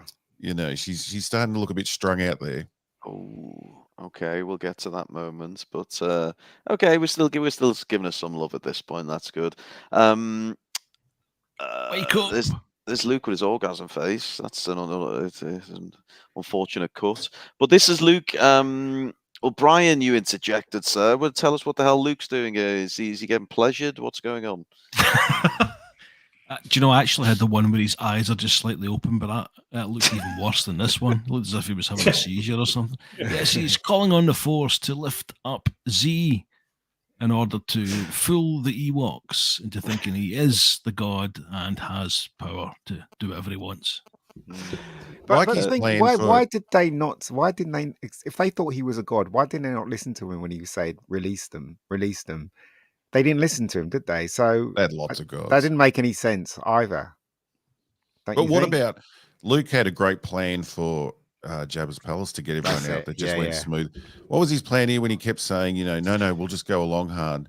And then when was that going to end? Like when they were tying him to the sticks and making the fire, he's still like, no, trust me, this will be fine. Like tying a Wookiee to a stick mustn't be easy if he's fighting. Well, see, what happens is it ties in nicely to The Last Jedi, where he doesn't do anything and then helps at the last minute. Yeah, that's 100% consistent with his character, folks. There you go. I think Jedis can see the future a bit, can't they? And so basically he was trusting in the future. Maybe he could see little bits in the future that they were tied up and they were going to be let go and stuff. Maybe, I don't know. It's a stupid excuse. Veering dangerously into headcanon there. I know. Everyone would have seen that meme where Rey throws the lightsaber and it cuts an Ewok in half. If Luke had just cut one of these little guys in half, I'm pretty sure they wouldn't have been tying him to sticks. But I also thought this was a good scene to show the development of Luke's force powers, because in the previous movie he was just doing rocks and stuff. Yes. And now he's floating 3PO about like he's a little clown boy. What a moment, Zee. You're lifted up into the air and you were panicking a little bit though, weren't you? You looked a little bit unsteady up there. How were you feeling as you were suspended in the air? Well, you know, I don't like anybody putting me up in the air apart from Uncle Owen, so it was quite a shock. We had a moment. Go on. I was going to say we had a moment in the chat about 5 minutes ago where lots of people were trying to do R.I.P. Carrie Fisher and Leia, and the other half of the chat were just, well, I can't really repeat some of the filth that was coming out of their mouths about Leia in a costume. So it's so it kind of sums up this stream, if we're honest. Talk about artwork. Look at that. Sorry, can we go back one slide? Yeah, of course. Yes. I'll try to take over. How beautiful that scene is, and then compare it to Rey lifting rocks at the end of Last Jedi, where it's just the rocks look like they're actually drawn on the screen in the cinema. Like it's so ugly and flat looking, and we used to see art on the screen. Yes, very true. This scene here, there's one thing when I rewatched it a couple of weeks ago that I spotted that I'd completely forgotten after all those years, which I utterly loved, and it's just a tiny little line by Zee-ThreePIO when he gets put down, and after floating, and he says, "Oh, I didn't know I had it in me." It's all due to Uncle Owen.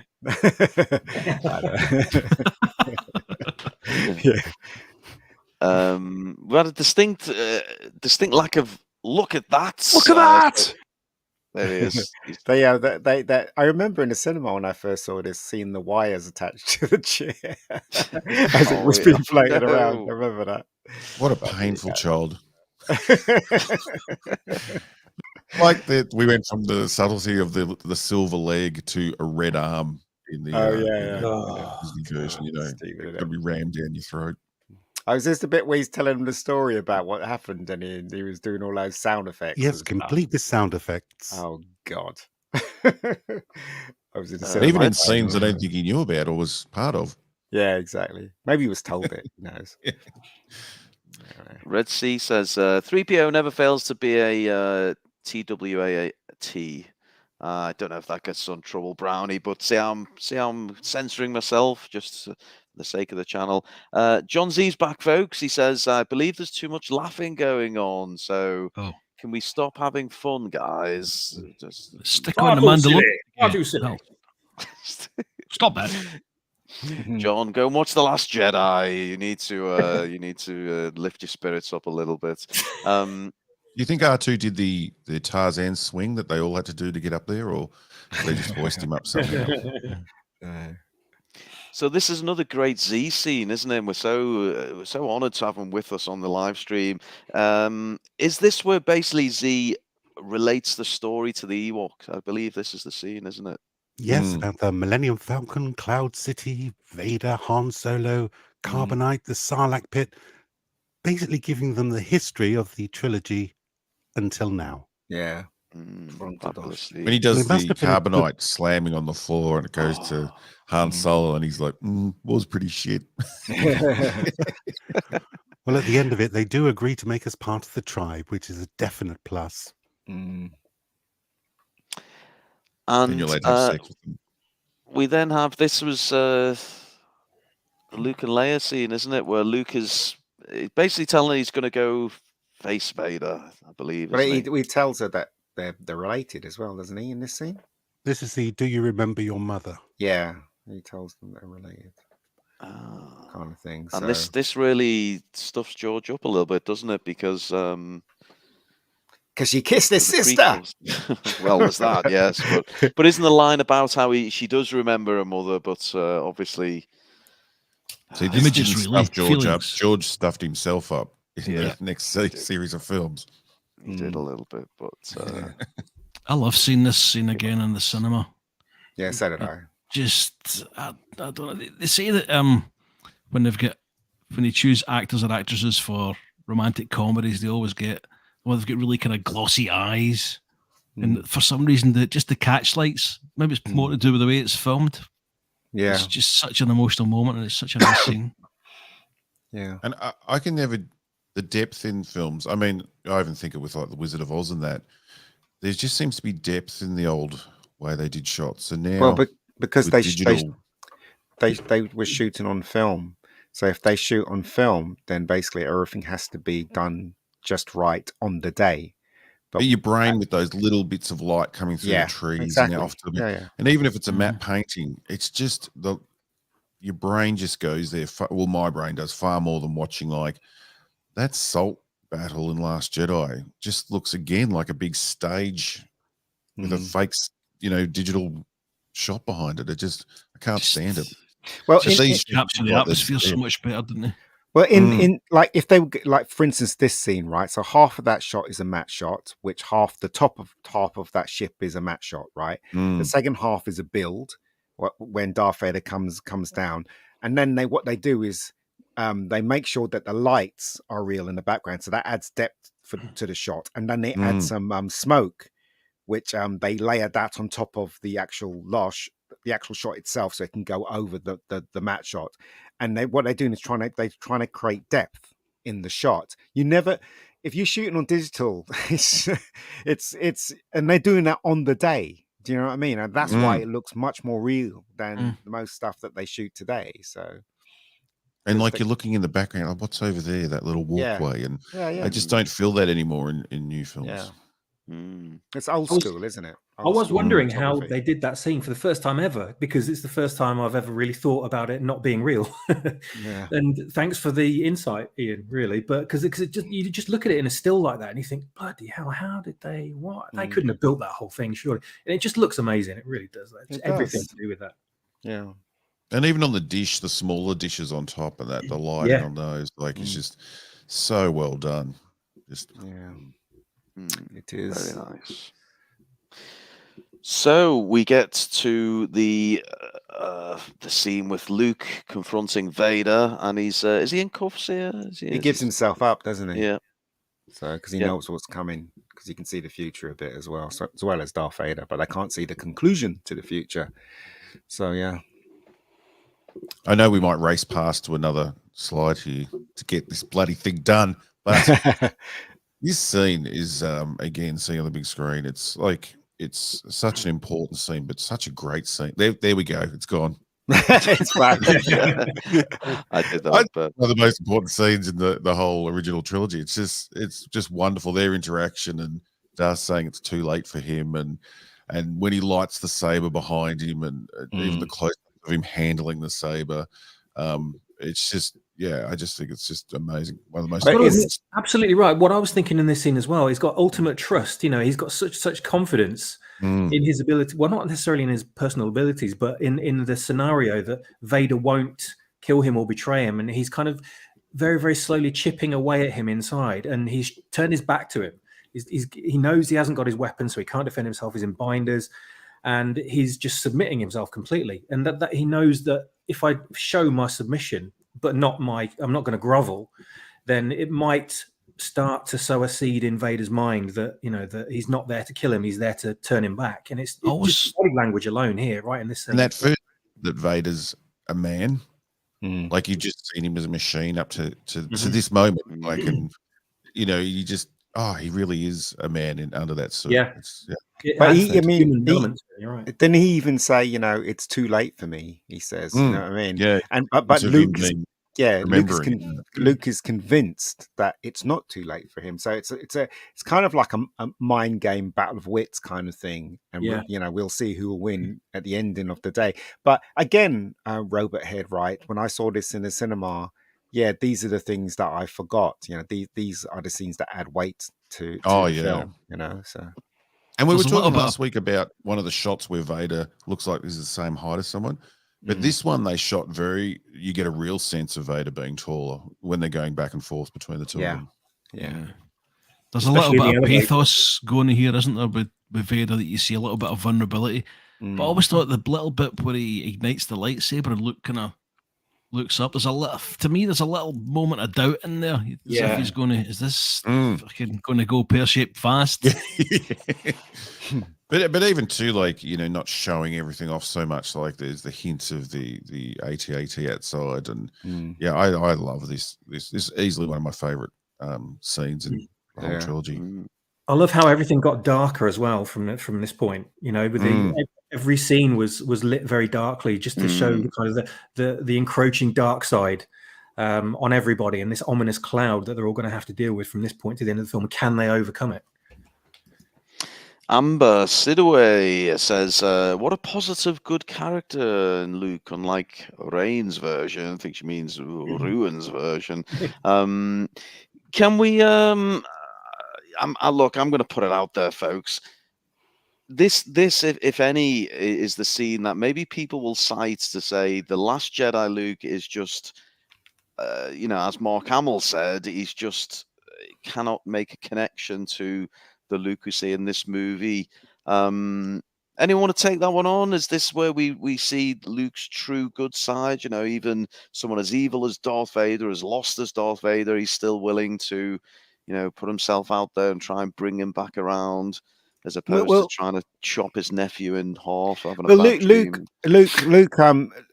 Luke's grown up here, isn't he? Obviously in the second film, he was still learning and he was still very young. But in here, he's a completely he's a grown up here, and he realized that violence is not the way, right? Even though he has to do a bit of violence to try and convince Vader, but he's realizing now that the only way to basically turn his father or save his father is maybe to sacrifice himself, isn't he? That this is the conclusion he's come to, isn't he? Especially in the climax. So when he says, "I'm not going to fight you," kind of thing. So this all leads up to that, doesn't it? Yes, it's an amazing demonstration of his selflessness at this point. Yeah, exactly. A real hero. Yeah, unlike Rey, who doesn't do anything to get to that point.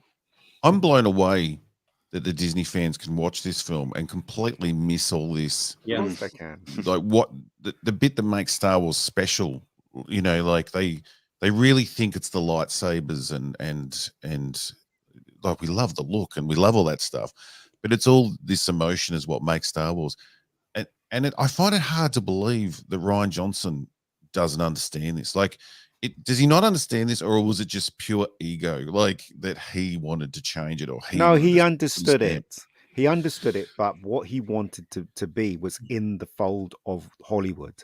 Yeah, and so he bent backwards to to please KK, which is the wrong person to please. So that's what he did. And because let's face it, before he was in Star Wars, this and then he was an making that independent titty filmmaker, monster. wasn't he? Sorry, he was an independent filmmaker, wasn't he? Before he joined Star Wars, he was still struggling, and he gets handed this gold plate, right here. Here's some gold, mate. Do you know what I mean? And unfortunately, he had to sell his soul to the devil, which is KK. And so, that's what the film turned out like. So I still believe that Rian Johnson is a good filmmaker. I just think he's just sold himself. Maybe you should try making some good films, Ian. That would help, wouldn't it? Hey, you're talking like I'm not here for goddamn sake. I'm listening to all this. Ruin, you should stick to directing. That's it. Forget the writing, directing. Well, not directing Star Wars either. I'm writing a trilogy, so put that in your pipe and smoke it. Jade's not happy with this chat. You've got the Time Prophet there. Doesn't even know who I am. How dare you? Time Prophet doesn't know who anyone is. It's kind of his shtick. He hasn't heard of Google either, sadly. He doesn't even know who I am. Well, doesn't know who he is. Let's not get bogged down in identity, lads. So, Jaden Smith says, I think him tossing aside his lightsaber versus Father is the moment, and it is the moment that Disney fans like to cite and draw comparisons with the toss of the lightsaber in The Last Jedi. Any thoughts on that? It is a strange comparison to make, isn't it? Yeah, I agree. I mean, when I was 9 watching it, I was kind of right behind Luke and sort of urging him on to kill Vader because you hate Vader so much, as a little kid. He's the big villain. You just want him to die, go on, Luke, go on, finish him off. And he stops and you think, what are you doing? What are you doing? And as a kid of that age, it's a pivotal moment because it's kind of teaching you something. You shouldn't cheer on someone for violence. You should actually question why it's happening and look at it from a different angle. Maybe pause, take a minute and realize what's going on. And that had a profound effect on me as well, that moment. And what Jaden said just then is, exactly that. It defines him as an adult. And it helped, I think, define a lot of kids, the way they address violence and things too. Everyone who's watching this stream now understands this moment totally. All the Disney shills, they can't even grasp it. Well, it's the generation, they just can't grasp what's going on. It's the generation of mobile phone starers. Yeah, that's why they can't grasp it. They've because just not got the intellect to. It's not that they haven't got the intellect. They've been taught this is the way. They've been taught that. Way. You know what I mean? So, I don't blame them. I don't blame that they don't get it. But when they get older, if they do get really interested in movie making and stuff, they'll find out there's more to pew pews and more to lightsabers than telling a good story is the way to go. So yeah, I don't trust they'll ever learn that. Have you heard there's people getting around that don't have an inner monologue? Which maybe you haven't heard that, but apparently there's people that go around without an inner monologue, which would be fantastic because mine's constantly telling me what an arsehole I am. But I think it's those people. Like, I think there's just people that don't join dots, that just don't get emotion, just don't, like, they need it blatantly said to them what is happening in this scene. Like, they just can't pick up on that sort of emotion. I don't think they'll ever learn to do it either. Because, I mean, like, as kids, we understood this, No, they will learn. They'll learn. But you have more faith than me. They learn by default, and a tragedy has to happen in someone's life to learn about caring, right? If they saw Last Jedi. How dare you? Can we also give props to James L. Jones in this scene, because for the first two movies, Darth Vader's been absolute hard as nails, but in this one, it's the first time that you can hear his voice fluctuating, and you can actually hear the delivery with emotion. Yeah, he actually is in conflict with the person that he was. Yes, that's one massive thing that's missing with the new ones. Although the script's obviously crap, this new digital, almost like deep fake technology they've got for the audio, for the voices, it's missing the performance you get with the actors. I know they've got Mark Hamill, and they basically try and take it from that, but there's definitely something missing, especially when they've got Vader on there. It's not right. I did get the distinct impression as well, just going back for the conversation a couple of minutes ago about Ruin with The Last Jedi, is that his approach to it was, I know Star Wars and the Force way better than George Lucas ever did. So therefore, everyone will now bow down and pay homage to my superior intellect and my understanding of how it all works. And it just didn't get it at all. But that's what he was thinking. He thought he knew it better than Lucas did. Well, he obviously doesn't. No. The big man spoken, and I've put it on screen there because I don't want to take the flak for this, but we have a decision to make. We either go for another 2.5 hours, or we wrap it up at the 2-hour mark, and we come back for a third week running for the climax of The Last Jedi. Sorry, the Return of the Jedi. No one's coming back for The Last Jedi. So, yes, that's why we're dwelling on this scene, because obviously we've got the battle on Endor. We have the fabulous space battle with Lando, destroy the Death Star, spoiler alert. And we have of course, the fabulous Luke, Vader, and Emperor scenes. And then the celebrations as well. So I think we'll save it. Rather than rush it all through, we'll save it, and we'll revisit it again next week. So we've had Hostman's throwing some green stuff at us. Let's see what he says. Hostman, Socrates, $5. Luke throws his lightsaber away out of compassion for his father in this movie. In The Last Jedi, he does it out of spite. Yeah. One is not like the other. Well, Hostman, you can take your $5 and shove it where the sun don't shine. Yes, so I've dwelt on this scene because it's quite a poignant scene. After that, we start to get into the Battle of Endor and so on. But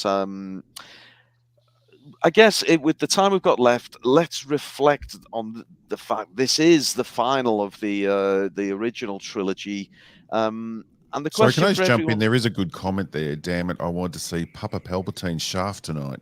Oh, there we go. I told you I was in the future. I know. We were all looking forward to Palps being thrown down the shaft. Never mind.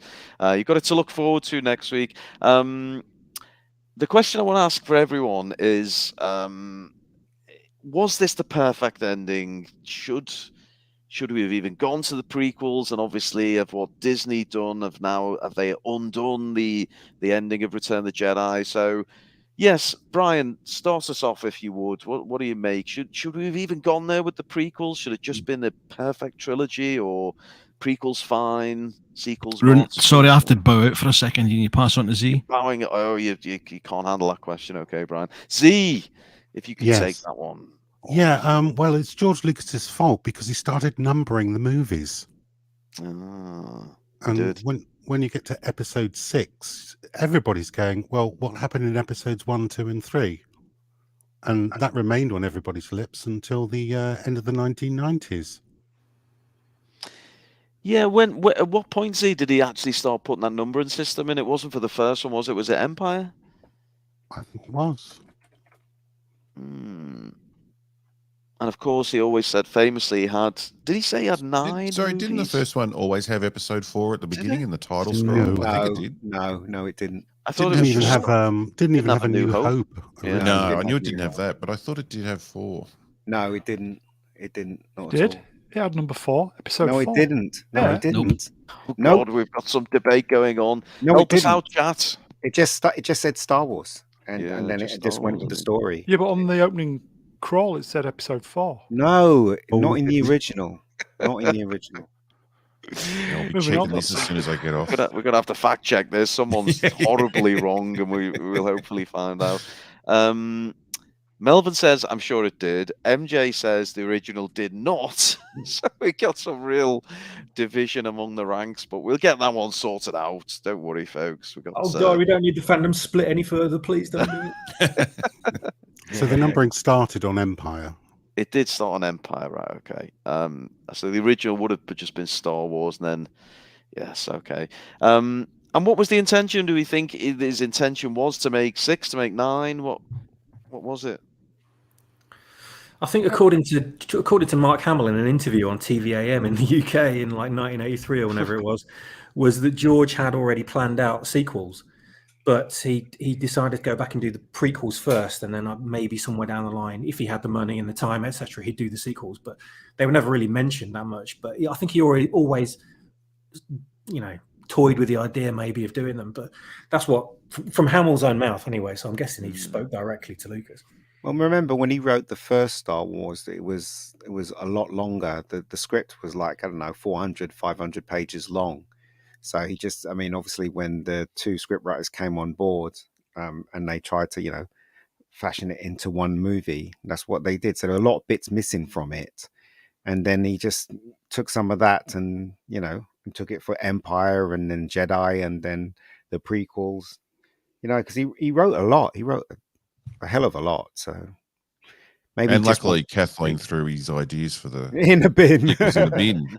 We'll never see those, yes. Thank God. Straight in the bin. And then I pissed all over them. It was great. We had great fun. Rennie says she thinks it was 9 originally, but maybe backed off when the prequels were not so well received. So maybe. Z, I didn't quite get what your thoughts on Return of the Jedi maybe as being the end of a near perfect trilogy, or do you appreciate the prequels? Do you appreciate the sequels, dare I say? What's your thoughts? I have only watched the sequels once, and I will never watch them again. Right, okay. The prequels are a bit clunky. I understand why George Lucas sold the franchise, because the sequel trilogy would not have lived up to everybody's expectations, especially after the confidence kick that he got from the prequels.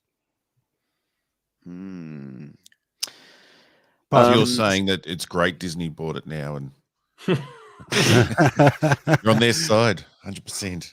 I don't think George wanted to ruin it himself. He chose wisely then. Abject mediocrity poses an interesting question, and Robot said, I'll fire this your way. What if George's plots were actually worse? Maybe difficult to achieve or imagine, but still. What do you think? Is there a chance they had a look at George's outlines and thought, no, this is terrible? Or could it possibly be any worse than what we had? What do you think? Well, I wouldn't trust their judgment whatsoever, seeing what they've produced. And I'd roll the dice.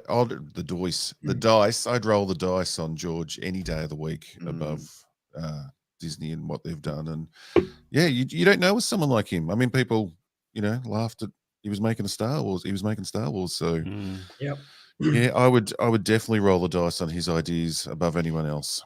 I think the thing the sequels were lacking was George's vision and his originality. So you can, they're always going to have that. And the story might have been... They wouldn't have been flying X-Wings and TIE fighters still, that's for sure. Yeah, exactly. See, the problem with the prequels was that there was no one to question or fight against what he wanted to do. Everybody was yes men when it came to the sequels, especially the guy, the producer guy, was his name McCallum? Rick McCallum. Rick McCallum. He was just licking George Lucas's ass. So really, what you needed to someone like Lawrence Kasdan to say, no, that's stupid. You want to take that out, or someone on set going, that acting's really terrible. You can't make a kid say whoopee, because that just is just rubbish. And you needed someone there to tell him, but no, because he was so powerful, no one wanted to question him or even challenge him. And Carrie Fisher, she'd mentioned that she would go to George's wife at the time, and say something was stupid, and she'd fix it and go tell George what should be different. There was just none of that going on. Yeah. And also that footage where he's talking about it rhyming and poetry and that, and everyone in the room's like, yes, George, whatever you say. They're all just grinning and looking at him. But also, he's the first one to criticize anything when that footage of him watching Phantom for the first time. He's like, it just doesn't work. And it's like, he's just realized that everyone's been saying yes the whole time. And he's fucked. And also remember that George was more interested in the technology than the actual film itself when it came to the prequels. He really was. He was so obsessed in breaking ground with visual effects and digital. And he asked a heap of people to direct those, didn't he? And they all said, no, you should do it. And they all said no. Yeah, they all said no. They're the people we should blame. Yeah. I think it was like Ron Howard and even maybe Spielberg got another. Spielberg said no. Yeah. Because he was the first person he went to. He asked Spielberg. Spielberg said, no, I've got other stuff I want to do myself. So, I think Spielberg was actually grown up. He was growing up at the time, obviously in his head, because he wanted to make Schindler's List and all that stuff. So he wanted to do grown-up movies, and George was still, on Star Wars. So yeah, it's a shame really there was no one to fight him. Sorry. Do you think Spielberg would have done a good job on Return of the Jedi? I think because he was originally planned to do it, wasn't he? Yes, I think Spielberg would have done an awesome job on Return of the Jedi. He was at his peak then. Oh God, yeah. He's still a brilliant director. I mean, anything, you make some of his films were a bit rubbish, right? Like Catch Me If You Can was rubbish, but you cannot fault his direction in those films. His direction is just superb. So yeah. Here's maybe a final thought for us all to ponder. Is there any chance whatsoever Lucas would get back involved? No, he actually said, so the thing he actually said was, somebody asked him that question. He said, no, it's like breaking up with a girl and then sitting on a porch with some binoculars and watching her 24/7. He goes, he will not do that with Star Wars. He's broke from Star Wars and that's it. He's given Star Wars away and he will not go back to it. That's what he said. That was his words. Well, plus he got all that money and he's sitting back with the world going, oh, George, why did you sell it? After hearing about, everyone whinging about the prequels for 20 years. So, but he worked himself into a perfect position. What he did says it all. He did not go to any of the premieres of Star Wars, not even the first one, not even The Force Awakens. That said it all. He was not happy with what they were doing with it, but then he says he's divorced himself from it. He just doesn't want to know anymore. Doesn't belong to him anymore, he was saying. So there you go. There you go. So there's no hope, folks. Never mind. We'll always have The Last Jedi, though. So there's always a silver lining. Shitty lining. Shitty lining. Well, look, as we approach the 2-hour mark, let's wrap this thing up, shall we? And then we will resume next week to bring it home. We promise we'll finish it off next week. I know we didn't plan on doing like 6 hours plus of this, but hey, this is the kind of breakdowns that we do. So I'm just going to go around the panel and get your parting thoughts and closing comments. Brian, what are you looking forward to? What you left in the final act of I keep saying The Last Jedi. I wonder why I'm obsessed with that. In Return of the Jedi, Brian. Well, my favourite scene of the entire 6 films, only 6 films exist apart from the Ewok films, is the moment when Vader turns. And so I'm looking for. Well, do you know what? I'm kind of looking forward to it because we know that it's been tainted slightly, and for obvious reasons and re-edits. Yes. But certainly, when I watched it in the cinema just last week, I did stick my fingers in my ears for about 10 seconds so I wouldn't hear it. But it's such a beautiful moment in cinema, or it was before it was. I'm just ending this stream on an absolute downer now, aren't I? Fucking hell. It was a funny comment just there by well done, Brian. You put a real downer on us all there, but don't worry. Gersey says it's odd seeing Robot's Head enjoy the thing he's talking about for a change, and I think it's it's uncomfortable for me. He's not used to being. I'm so sober positive. and I'm not whinging, so. He's even calling Mega Geek out on his moments. Okay, Brian. Well, we'll hopefully have you back for the finale. Z, what are you looking forward to? I mean, you've really had your moments as a god, but anything else you're looking forward to in the final act of Return of the Jedi? Oh, the epic space battle. Oh yes, of course. Yes, which is the battle to end all battles. So Rise of Skywalker can go F itself. That's the one I'm really looking forward to. No horses were hurt in the making of the space battle. Swappers, anything specifically? Any moments you're looking forward to us getting into next week? Well, as Zee's already said, the space battle. I mean, that's always the bit I'm looking forward to. Everything else in the film's kind of the build up to it, really. But just that incredibly tense moment where Luke's debating on what to do and his morals and how is he going to get out of that situation, and what and he's looking out the window and he's seeing the battle going on and how they're all just sitting there getting. They could be exterminated at any moment, and it's like, how can I stop this? What can I do? The crisis of the moment, just incredible. And I live for that moment every single time I watch this film. And that point where he goes, the Emperor's saying a fully armed and operational battle station, and then he just vaporizes one of the ships. Yeah, that bit. And you think, my God, yes. You think, apart from the chair, they might actually lose this. Wow. Mega Geek, is there anything, a specific moment, a specific scene, a line, something you can't wait for us to get into next week?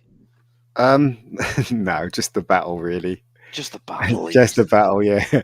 I love the battle. When Neon Num gets so excited, Lando does the and Neon Num gets all yeah, all that stuff. It's all part of the battle, isn't it? Okay, I love the battle, but I also love the conflict between Darth Vader and Luke. It's brilliant, you know what I mean? And also, what makes me laugh is when he hides underneath that bridge. You're like, well, there's not really. You probably be able to find him. How big is that bridge? Do you know what I mean? But apart from that, it's a really good climax, in my opinion. Very good climax. Brian, before we go to Robot Ed, Brian, we've let you off the hook all night. Please give us an Akbar on Jim D's quote, if you would, Brian. Jim D in the chat says, "Our ships cannot repel firepower of that magnitude." There you go, folks. If Brian was with me now, I'd make him say it's a wrap, and then march him out of the room and fire him. So very good, Brian. Well done, swappers, for your efforts tonight. Robot Ed, you've rolled out of bed early for us, 2 weeks on the bounce, but is there anything? Believe there's going to be a third. There's going to be a third. We're really stretching this goddamn thing out. Which maybe we'll go for another 3 or 4 weeks until Ahsoka's on. A moment. Give me a moment to scene. I'll just start getting into it when you call the end of it each week. I know. You're just waking up, aren't you? I hope there's a still of the Vader's skeleton flickering through the suit when he picks up the Emperor. Again, that's a true favorite shot of all time for me. Rest assured, it is there. Yes, I love that. And again, when Vader says "sister," and just the way he says "sister," and it's just I know we're not playing any audio here, but I just love the way he says "sister," and it's so menacing. So yes, all at the end, the battle, all of it is going to be fantastic. All except the Tarzan Chewie moment. If we can skip over that, would be great. I'm hoping that's the only part where Mega Geek will go, "Oh, this is shit." When other than that, he's going to love it. Brownie, get yours back in here and say thank you to everyone and goodbye to everyone, because it's a wrap. Yes, Brownie. Well done, sir, for tinkering on the ivories in the background, whatever you're doing there. Ruin, what are you looking forward to? Oh, it is. I am looking forward to that moment where Neon Num gets so goddamn excited next to Lando. You know, they're exiting the exploding Death Star, and Lando gives it the yes, and then Neon Num gets all giggly. Just that one moment in particular. But most of all, I'm looking forward to the very final scene where they're all happy and singing and celebrating and knowing what I do to them all in The Last Jedi. So, it was all for nothing. True. I think Brownie, that's it, any parting words, Brownie, please? I will just say, chat, you are wonderful. Excellent work. I think we would have been here for another 2 hours. Easy. Yeah. But, which would have been fine for Robot Ed, nice 11 a.m., mid-morning. But plus we've got another. You can start drinking then. That's 11.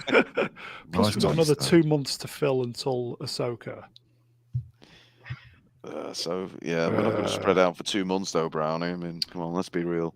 I think that's it. Week. Chat, you're wonderful. I think we're going to do a movie on Saturday. What movie are we doing? I'm going to try and. I said this last week. Try and do this. Finish the slides for the Matrix. I've got 30 minutes to do. Possibly the Matrix, maybe a Star Trek film. I'm sure we'll do something. Yeah, I think that's it. Ruin, great job tonight. Do you want to thank the guests? I will thank the guests, of course. I will thank my stalker, not Brian. Thanks, Brian. Cheers, Rune. Thanks also to Brown, Z, Swappers, Ian, Robohead, and of course the chat. Of course. Z, the goldenrod, and the god, dare we say, for this episode. Thank you, Z, and your knowledge is always excellent, sir. Oh, you're very welcome, Master Ruin. It's always a pleasure to be on the stream with you guys. And thanks to the chat for being immersive with our ramblings. It's always great to see you. Excellent performance. Swappers, you flexed a new skill set tonight, sir. I did appreciate your different voicings there. Well done, sir. Why, you said it, Chewie. It's not bad. It's not bad. Brian, you're in trouble here. We've got a young pretender. Mega Geek, you only spat the dummy a couple of times, so that's good going for you, isn't it? No worries, guys. No worries. Cheers, Mega. And finally, our special guest. He gets out of bed at 7 a.m. He has a little wander down. Still in his bed. Bondi What are you Beach. talking about? He's going back to bed. He does his run on Bondi Beach. He comes home, does a bit of hot yoga. He cracks one out, and then he comes on this stream, and we do appreciate it. Thank you, Robot Head. We've all enjoyed having you these last couple of weeks, sir. No, it's always a pleasure to have fun with you guys. But yes, thank you, crowd. Thank you, and I'll do my best to be back next week. Oh, if you'll have me, we'd love to have the you conversation. back. We've got the climax. You'll leap out of bed next week, Robot Head. You'll be stark naked. You'll be jumping up and down, and you can't wait to get on. And yes, we'll see it home. We promise, man babies. We'll see it home next week. Okay. Until then, everyone have a good, safe, enjoyable, relaxing week.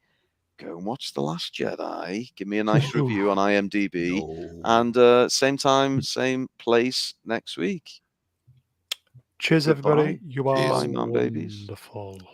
Bye-bye. Bye. Oh. Timing.